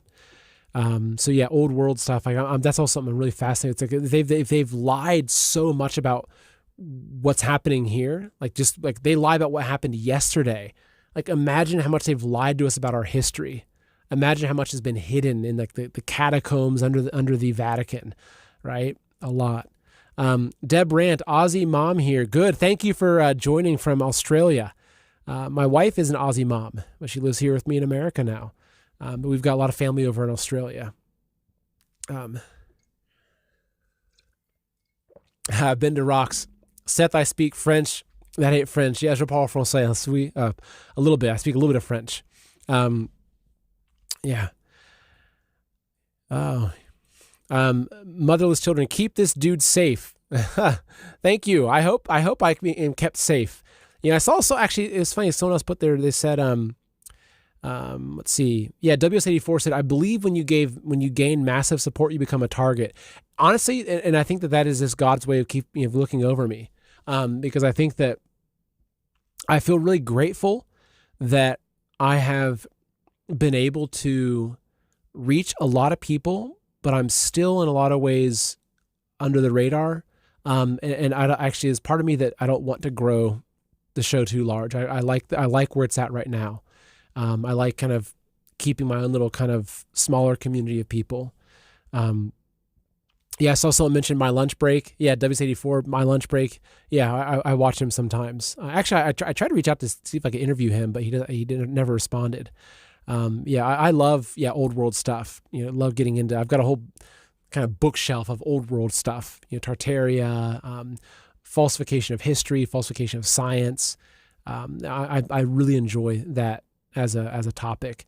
The insane asylums, orphan trains, Cabbage Patch Kids, even looking at, I'm excited. I can't wait to start doing the shows on this. I think that we're coming to an end on the Survivor series. And so, the next series after Survivor series is going to be Old World. So hidden history, bells, world fairs, old technology. So yeah, that's, I'm really looking forward to that. Urban, hey, from Sweden. That's great. Also, we got Angelopolis, Aussie Q, Queenslander here. Also, Aussie from Wollongong. Yeah, there you go. Thank you. That's from Lance Daly Tattoo. There's a lot of Australians, actually. It's great. Funny enough, I haven't been to Australia yet. So, which is crazy because it's like we got married right around like COVID time. And so a little bit. Yeah. So I because of all the lockdowns, it just, I couldn't do that. Muse Q, you are the only podcaster I watch now. I don't trust her. Thank you. That means a lot to me, honestly. I really appreciate that. I hear that from actually a handful of people. They'll say, look, you're the only person that, they've kept with. And that's how I am too. I used to listen to tons of podcasts, but I've just slowly, there's very few that I listen to now. My wife, probably one of her favorite podcasts is Crow 777. I'd love to interview Crow at some point. He's good. Divulgicon Total says, Seth, do you keep in touch with Ben Chastain and Rob Counts? Actually, I was just texting Ben like 2 days ago. So yeah, Rob, not as much, but yeah, Ben, because Ben's a childhood friend of mine. So I do keep a little bit in touch with him, but he, they both live pretty far away now. KD and whatever, So Heavy, Kenny, My Lunch Break is awesome. Yeah, My Lunch Break. Yeah, he's a good one. Yep. Modern History is a fake. Yep. Now, PMAC, who says you can see in real time the populace is waking up. This I agree with. I do agree with that there are a lot of people still waking up. And keep in mind, I think it was only 3% of the population that was what really kind of led to the Revolutionary War and everything that happened back then. So again, like, we're making inroads. There's a lot of people that are waking up. The Epstein stuff that really woke a lot of people up. And what's funny is that on Facebook, of all places, I'm like, my reach on Facebook has become like my number one platform, which is interesting in terms of just the overall reach. I've had a lot of content on Facebook that's getting millions and millions of views, which is interesting.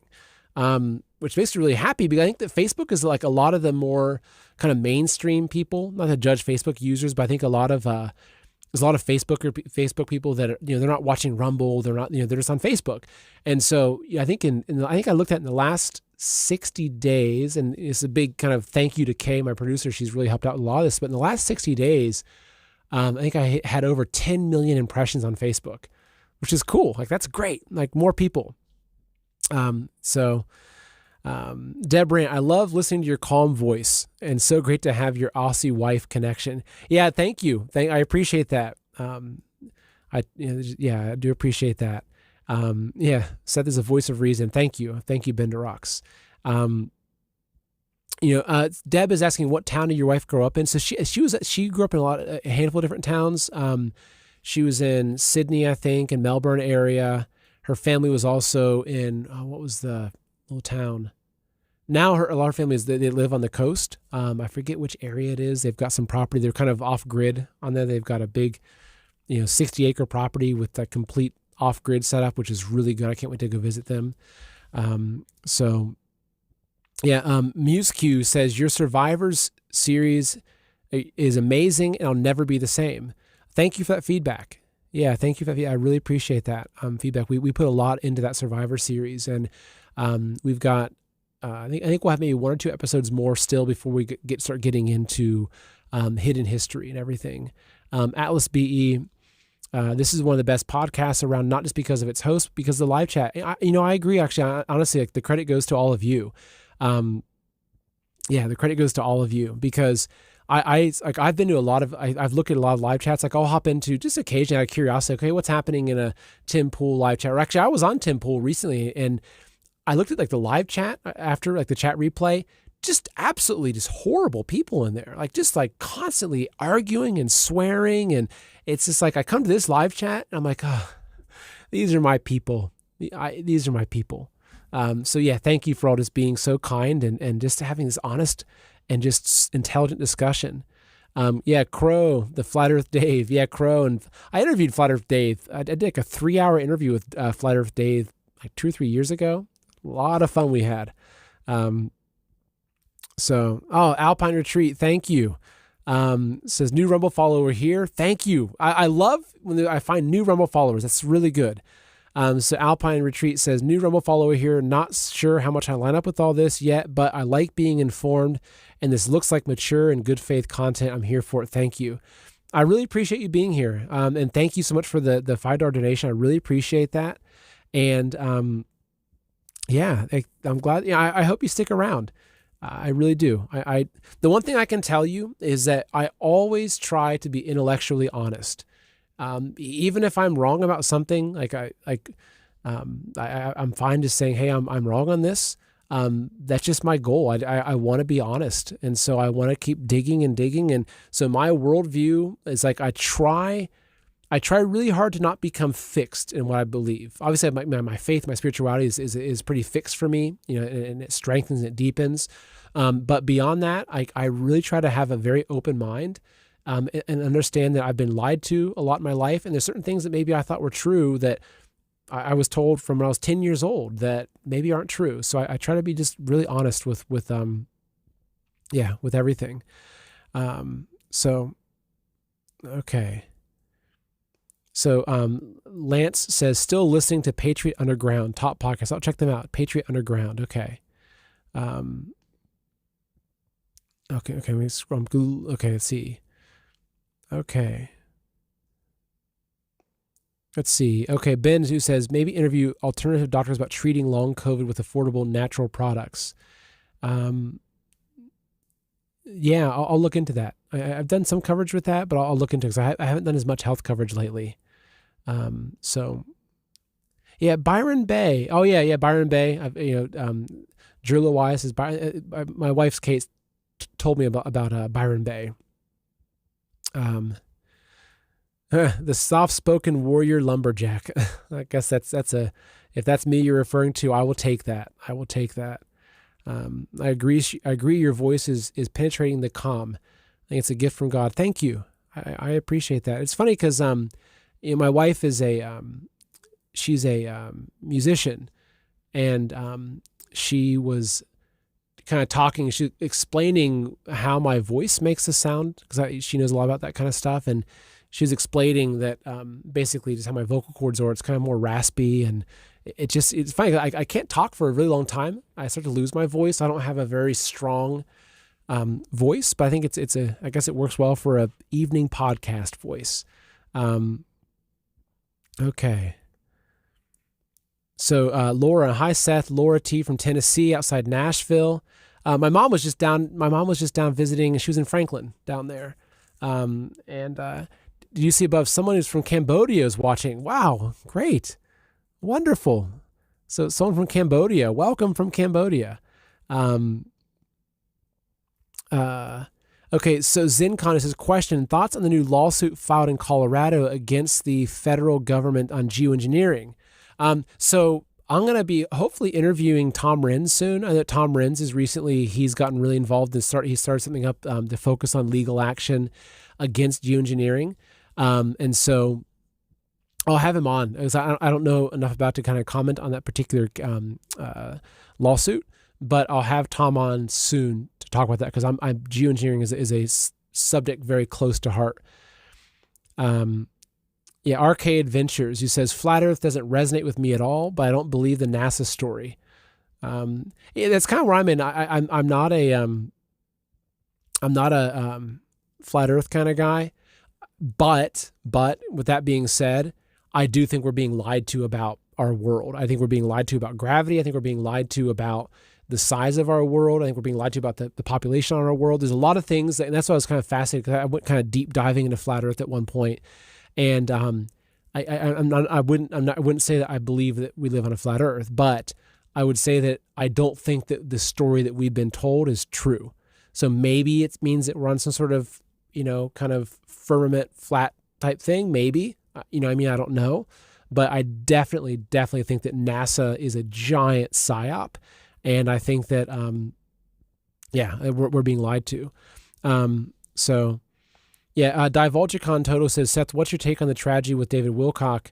I touched on this earlier. I don't think that it was a government hit. I think that he was just struggling. I think he was deeply in debt. I think he was a very, very sensitive guy. I know people like him that are kind of like that, very, very sensitive. I think that he was just in a really bad place in his life, and he was struggling, and I think his wife had left him. I think he was deeply, deeply in debt. And so I don't know more than that, but that's just my own personal take on it. Atlas B, if nicotine patches are bad, then how about some homegrown tobacco with DMS? So that's a good point. Actually, I should look into, because we're doing our gardening right now. Actually, today was really beautiful. We planted potatoes today, so we're getting all of our garden beds set up. And I was out with my wife Kate and my two daughters. They're 2 and 5, and we were out just planting potatoes. It was like wonderful. We had a beautiful day. We went to a pond store because I'm gonna build a pond in our front yard, and so we went to a pond store for some kind of inspiration and learning. We came back and we were all out in the garden planting potatoes, and it was just lovely. It was lovely. I had my 2 little girls, little potato farmers. Okay, let's keep going. Niles here, Chicago neighbor. Let's see. So many good comments. Zayeta saying, NASA being a fraud does not make the Earth flat. Don't worry, LOL. Yeah, it's like NASA being a fraud. I agree. It doesn't mean that that the Earth is flat. Yeah, I agree. I think that the Earth could be round and NASA could be a fraud and lying. Absolutely. Renette Senum is a good one. I've interviewed her before. So yep, she is a good one. Rock Justice, there's only 500 million Chinese. Yeah, I interviewed Lei, who she has a Lei's, I think it's called Lei's Real Talk over on YouTube, and did a whole interview on that specifically. I do think that the Chinese population is much less. I think it's closer to 500 million personally, through my own interview with her and my own research on that as well. Okay, need some liquid.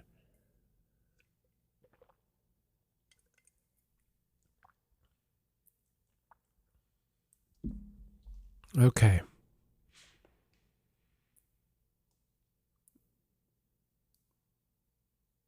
Continuing.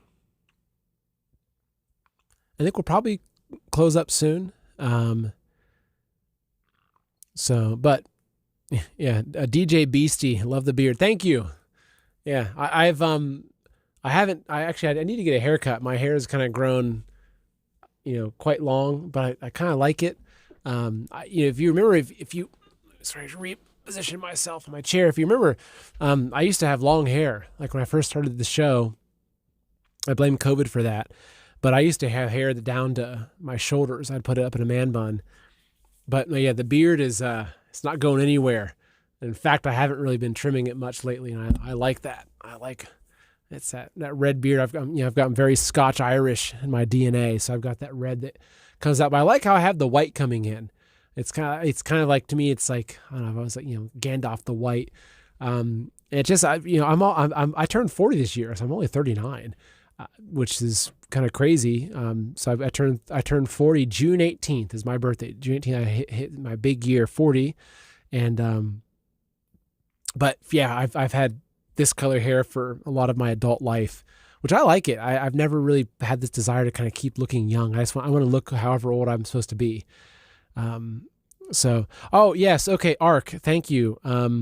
So RK Ventures. So yeah, ARC is, we're kind of in the very last stage of the ARC. We are, so people who don't know about the ARC. So the ARC is a private community that we're building, my wife and I, and it is, let me pull up the website real quick. So if you want to learn more about it, the URL is buildthearc.com.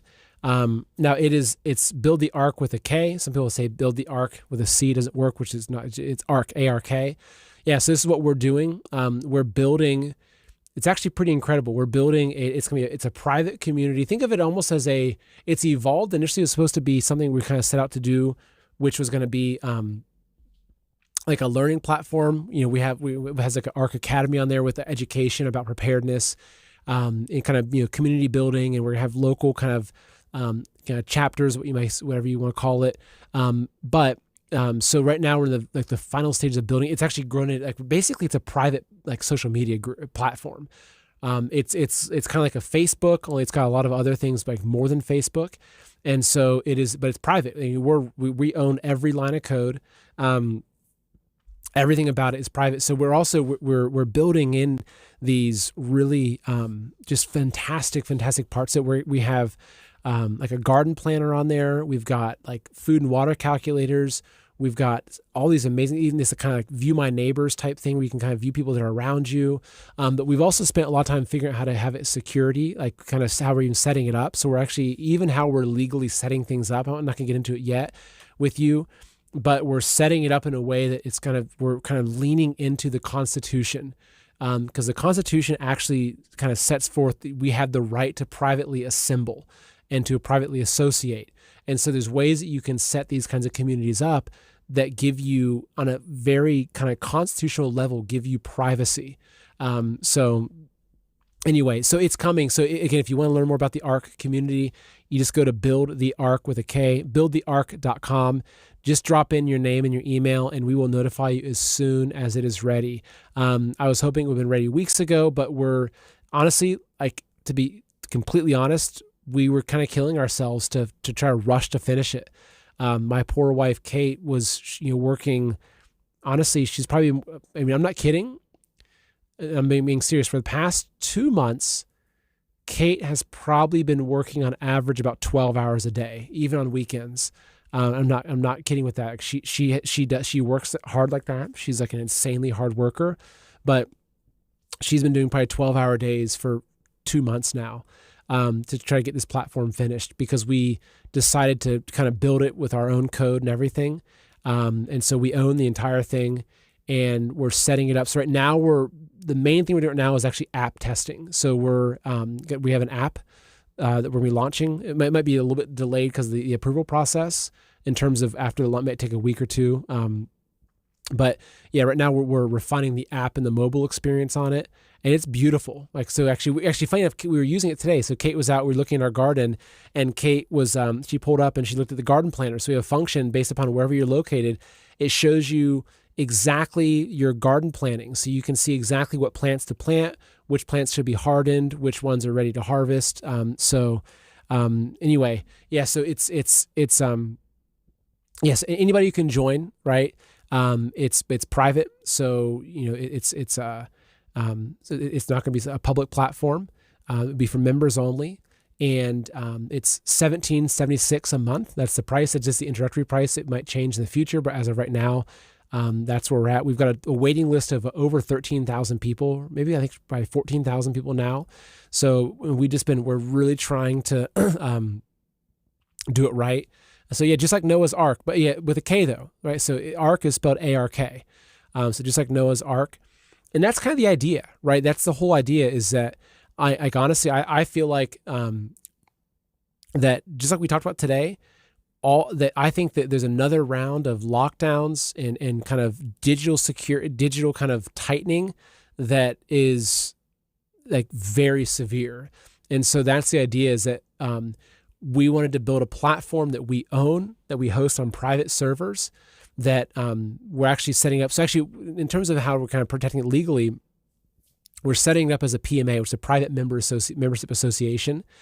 And if you look at PMAs, and I was almost going to cover this as like my main topic today, but PMAs are like, our country used to be built off of PMAs. So basically, that kind of the idea is that if a group of people, they enter into a private association within themselves, they have their own kind of bylaws and everything, that protects them from the government. And so there's actually been major cases that have established precedent. Like the biggest one being, I think it was NAACP versus, I think it was Alabama. So the NAACP, I think it was back in the 50s, the state of, I think it was Alabama, the state was trying to get them to hand over their membership list. But the Supreme Court stepped in, because they were a private membership association.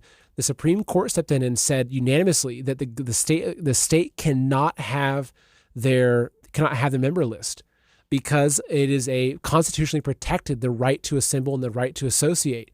And so we're setting up the Ark in a way that the government will not be able to get our member list. Definitely not AWS servers. Absolutely not. So that's kind of the idea, is that we're setting it up so that we're constitutionally protected as a private community, as a private membership association, that we have a constitutional protection to maintain the privacy of our members. And so that's been part, it's also slowed us down a little bit, is we want to set it up properly, because I do think that like there's another, like, it's going to be tightened. All this stuff is going to be tightened up. Like the freedoms that we have right now, I think will not be here. And I'm not sure how long it will take, but the idea with the Ark is, our tagline is everything worth preserving, right? So the human relationships, the knowledge, we want to be able to preserve this. We want to be able to preserve this community and be able to have access to each other and build local relationships with people that you meet on the platform. That's the key. It's not some just online platform to scroll through. It's about like finding other people that want to help you, all kinds of things. So anyway, that's the website. If you want to get on that list, again, it's just buildtheark.com. And if you're on the list and you're waiting, I apologize that it's taken so long. We have limited slots that we're kind of opening up on the first round of it. And so if you've already confirmed with me, if you've already emailed and you've given your confirmation, you're on the list, I've got your slot reserved. So don't worry about that. But anyway, yeah, if you want to, if you want to learn more about that, go to buildtheark.com. That link will also be in the description. And you can check it out there.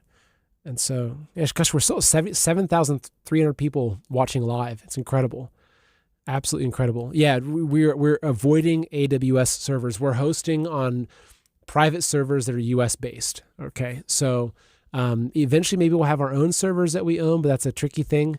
But yeah, we're taking security so serious. It's going to have, so it has a chat function on it. So you can, it has like a messenger on there.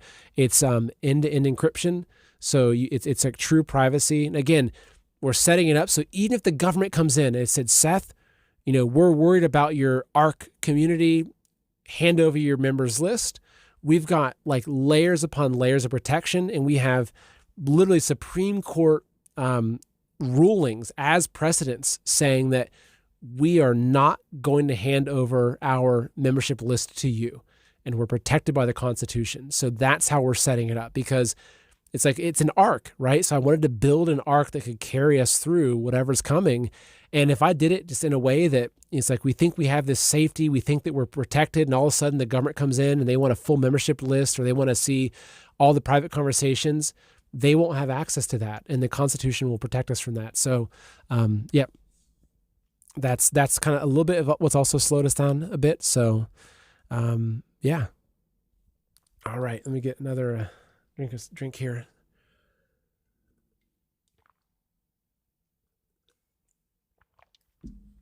Excuse me. And so it's $17.76 per month. That's the cost. There's also an annual cost, which will cost less. But imagine I can't wait to show you too. My upcoming live shows, I'll go over this with you, but imagine it's like a private Facebook that has all the functions of Facebook. You can friend people and everything, but you've got full privacy. But we have the ARC Academy. So we're going to have a full training on everything to do with self-reliance. So if you want to learn about water filtration, backup energy sources, emergency medicine, we have a whole academy we're building out, so you get access to. There, we've got a food calculator, a water calculator, so you can calculate your, say you want to have food for 6 months based upon your family, you can do that. Water calculator. We have this planting tool, so a gardening calendar, so you can literally open up your calendar, and because we're already using it, we're beta testing it. You can open your calendar, and it'll tell you, okay, hey, today, now in your area, you can now plant these 10 vegetables today. And it'll tell you, but it also says, okay, you should start hardening your tomatoes. So if you're growing indoors, there's going to be gardening on there. There's going to be like a huge amount of stuff on there. So it's not just like, hey, join my Patreon and support me. No, I want to give you everything. So like the value should be something where it's just like, oh my gosh, I get so much out of this. So Mother Boys says, I get an error when trying to sign up. Human verification failed. Make sure you're going to, again, I'll put it in there, buildthearc.com. So that is the URL. So sometimes people put in build the arc with the C, but arc is not spelled with a C. Arc is spelled with a K. And so if it's a C, I don't own that domain. I try to buy it just to redirect it for people that maybe mistook it. But yeah, buildthearc.com will take you to this exact page, and that's where you then just put your name and your email, and then I will keep you updated and notified. It's coming out soon. Like I hate saying, oh, it's going to be 1 more week or 3 more days, because it's like, but it's very, very soon. We're at the final stage of beta testing, final stages of getting the app ready, everything. So, yep. Okay. All right. I think that we're going to start coming to a close now. I tried to, let's see. I'm trying to kind of get, I think I got a lot of the comments and everything. Let's see. I see a note from Kay. It says, look at the camera more. Sorry if I haven't looked at the camera very much. I've been reading the comments a lot and everything, so I'm looking at you now. So yes. Thank you, Kay. Yeah. Okay. Yeah. The 55 Bart 55 says, the new Noah, good thinking. It's smart. I'd love to be involved with this arc. That's kind of my thinking, right? It's like, I feel like that we live in the days of Noah. The flood is coming. I think the flood is not a giant flood. I think the flood is the beast system, it's technocracy, it's everything we're talking about in the show. Like, to me, that's the flood that's coming, that's going to threaten everything that we hold dear. And so we're trying to, just build a vessel that can help carry us through whatever's coming. So that's the idea. Okay. Alrighty. Well, I think that this is, good. Shy Guy Adventures. I see you have a camping channel. I see you're here promoting your camping channel. Okay. So you're in New York. Let's just check this out. Okay. Shy Guy Adventures. Okay. What's your Rumble? Let me see if I can pull up your channel just to give you a little bonus here. Let's see if I can pull your channel up. Shy Guy Adventures. Okay, here we go. All right, Shy Guy Adventures, who came here. He's in the chat. I'm not sure if you're an actual fan of Man in America, Shy Guy, or if you just came to promote your channel. But I like camping. I live in New York, so I'm gonna pull your channel up for people to see. I love anybody that is a content creator that's putting yourself out there. So Shy Guy Adventures, let's give you a shout out here on the live chat. Let me know, Shy Guy. Actually, Shy Guy, let me know if you're, and just be honest with me. Let me know if you're actually a fan of Man in America, or if this is your first time, or let me know if you just came to promote your channel in my chat. Honestly, I'm not going to judge you for it. I'm pulling your channel up. I'm being kind to you.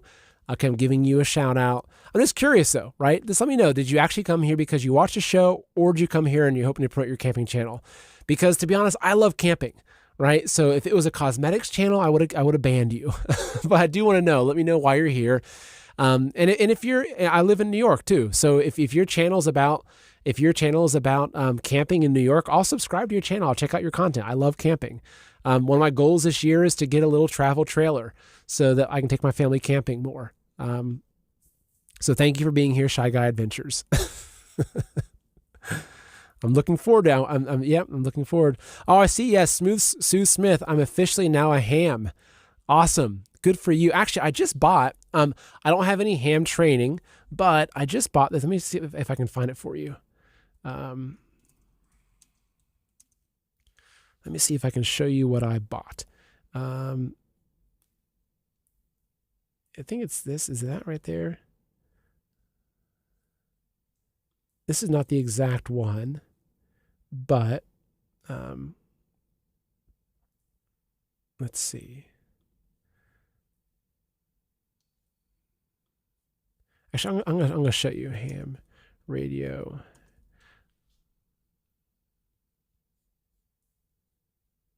Oh, Shy Guy says, this is my first live chat I've been to on Rumble. Well, thank you, Shy Guy.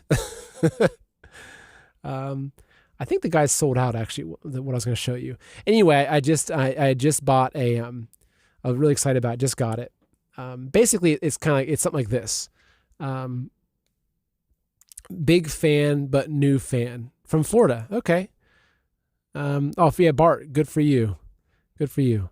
So here, I'm going to show you, because I just saw, I think it was Sue who said that. Yeah, I just bought this. Not this one exactly, but I just recently got I'm not ham trained. I've never used a ham radio, but I want to learn. So I bought a similar one to this. I got a little ham radio, portable ham radio in an old school metal ammo can. And so I'm really excited about it, because I want to learn ham radio. And so I bought a really cool little portable ham radio in an ammo can. So I'm excited for that. Yeah, Bender Rocks, what's wrong with cosmetics? I don't use cosmetics, okay? My wife uses, the only thing Kate uses is DMSO cream. That's all she uses. So anyway, yeah. So Sue Smith, that's great. I'm so glad to hear that you're going to be a ham radio. Yeah. Also, Steven, yeah, first time here. Your title of time travel caught my attention. I'll have to rewatch from the beginning. I hope so. Yeah, I hope so. Shy Guy Adventures, which part of New York are you in? Let me know. Let me know where you're at.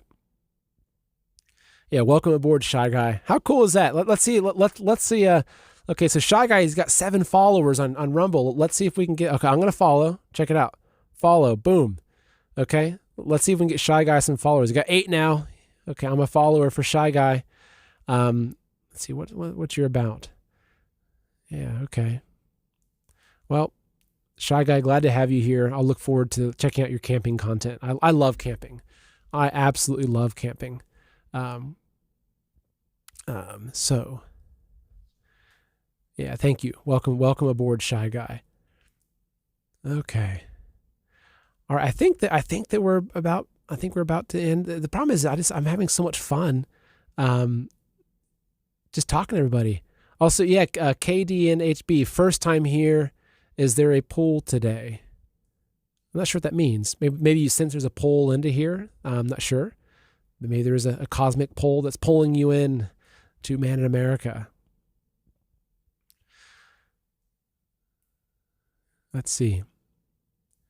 Yeah, Sue Smith, compared to Seth's, I have a silly handheld. It's limited to my technician's license. He says you're in the southern tier, Shy Guy. Okay. Well, Shy Guy, I'm in Orange County. That's as much as I'll put out there publicly. I'm in Orange County. So, yeah, good to have you here. Ben DeRock says, can a vegetarian safely use a ham radio? No. Vegetarians, they have to use tofu radios. They cannot use ham radios. FCC limits that. So if you're vegetarian, if you search for tofu radio, you can get tofu radios instead. Okay. Let's see. GTR Andy 111. You're a class act, Seth. Love your show. Looking forward to the ARC. Been on a wait list for a while, but I now understand the wait. Thank you. Rock Justice. You're a likable guy, and I ain't gay. Well, good. Honestly, I think it's good for men to be close. I've got some men I'm very close with, but I'm not gay. I've never been gay. I've never had even any inclination. I've never even had any gay things coming into my thinking. I love women, right? I love my wife. I love my children. Hopefully we can have more children. Yeah. So, but we'll see. But I'm sensitive. I'm a sensitive kind of guy, but I fly straight as an arrow. So, oh yeah, there we go. Shy Guy is up to 19 followers now. All right, Shy Guy, man, you came on the right night, man. You came. It's not refreshing. I think it's cached for me. That's why it says 8 followers. But yeah, absolutely.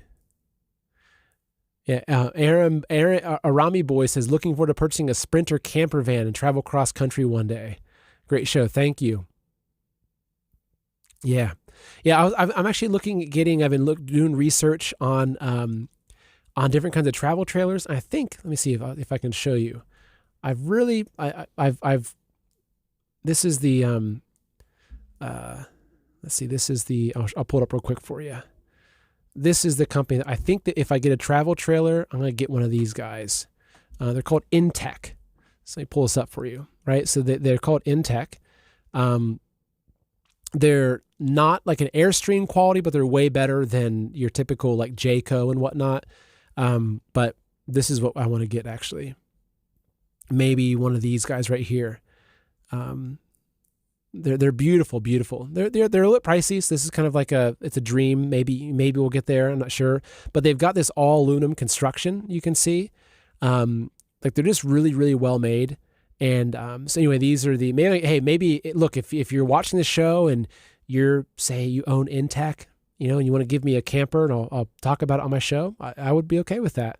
But they're really beautiful little travel trailers because that's what I want to do, especially once we get the ARC community really up and going.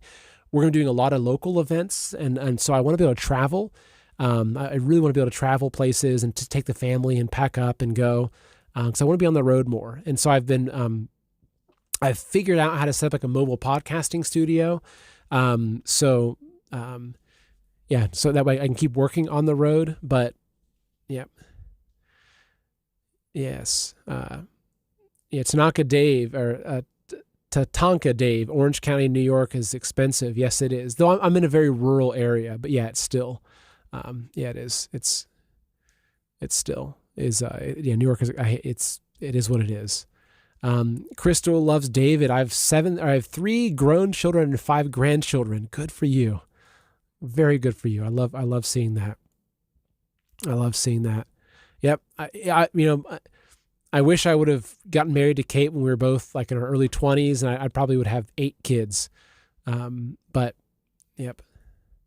So, Sil O'Donnell, please watch my latest documentary, Big Trouble in Little Quartzsite. It deserves an interview on your channel, right up your alley. Drop the link into the chat, so I can save that. Okay. That's funny. Motherless children, even though you have a gentle voice, I never pictured you as a homosexual. I'm glad, right? I'm glad. It's a gentle voice, but it's not a feminine voice, okay? It doesn't have that kind of femininity to it. I'm a sensitive guy. I'm very close with my mom. I talk to my mom pretty often. So I've got 2 little girls, which I'm absolutely just over the moon for my little girls. And I love these 2 little ones. And, yeah, I work out. I feel like I've tried to maintain my testosterone levels and do the things that keep me masculine. I think it's important. Masculinity is important. So, okay, let's see. I keep saying that we're going to sign off, and I keep seeing these really wonderful comments, and I just want to keep talking to everybody. Yeah. I love, anyway, this is great. How do you feel about musicals? Is that I'm not a big fan of musicals, though I do like Sound of Music and Mary Poppins. So we watch those with my little girls sometimes, and even my little 2-year-old. I was driving in the car the other day, and she was singing the Doa Deer song, as she calls it. It was beautiful. Yep. Yeah, I'm not sure what that means. Cuckold voice. Not sure if you're referring to my voice or, who knows? Get some weird comments in here. Okay. Oh, actually, yeah. Crystal loves Dave. My husband and I live in a 1-bedroom travel trailer on my mom and papa's private property. Good for you. Good for you. That right there is resilience. That is resilience. Okay. Oh, here's your video. Thank you. I will check out your video there. Let me just open that up. Okay. So Big Trouble in Little Quartzsite. Okay. I'll take a look at it. Okay. Thank you for sharing that.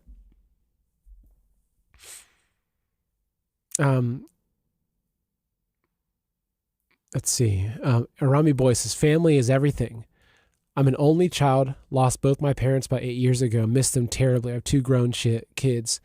They live in different states, but family for me is everything. Yeah, family is everything.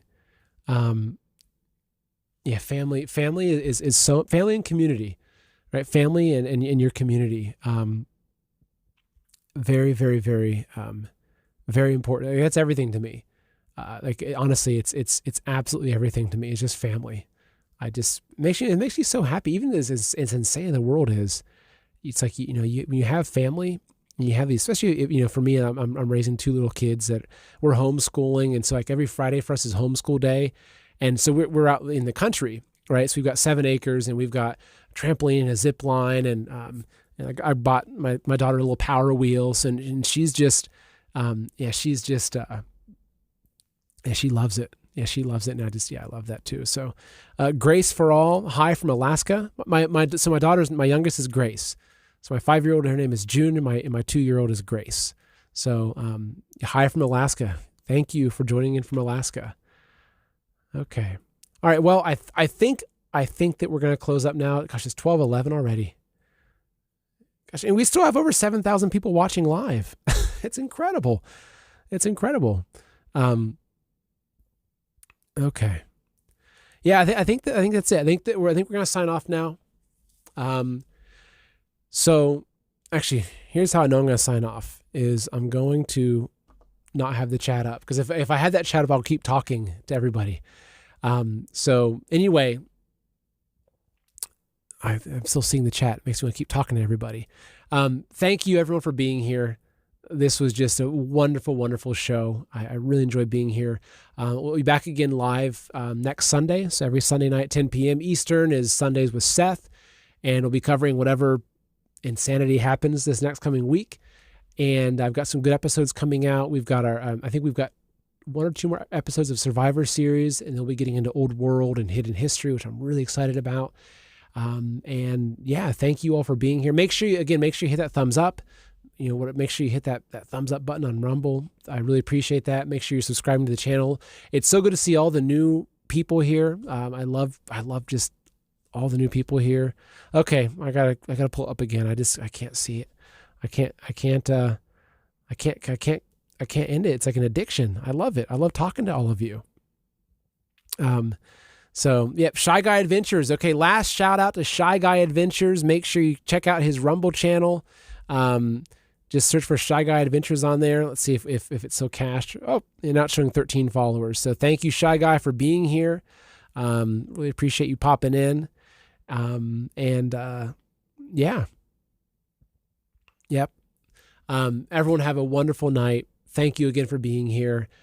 Please share the content, share the video if you feel compelled to, if you enjoyed it. And yeah, I'll see you again next Sunday. We're going to have some fun. But until then, stay grounded, hug your family, kiss your kids, your grandkids.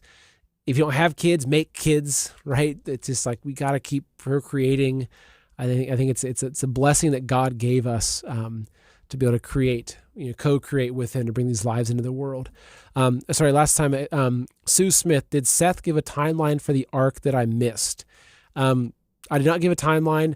Honestly, it's within the next week or two is the best I can say. I mean, it's, if I had to give you a timeline, we're that close. We're in the final stages. So I appreciate your patience, but we're at the very, very final, and we're making sure it's really good.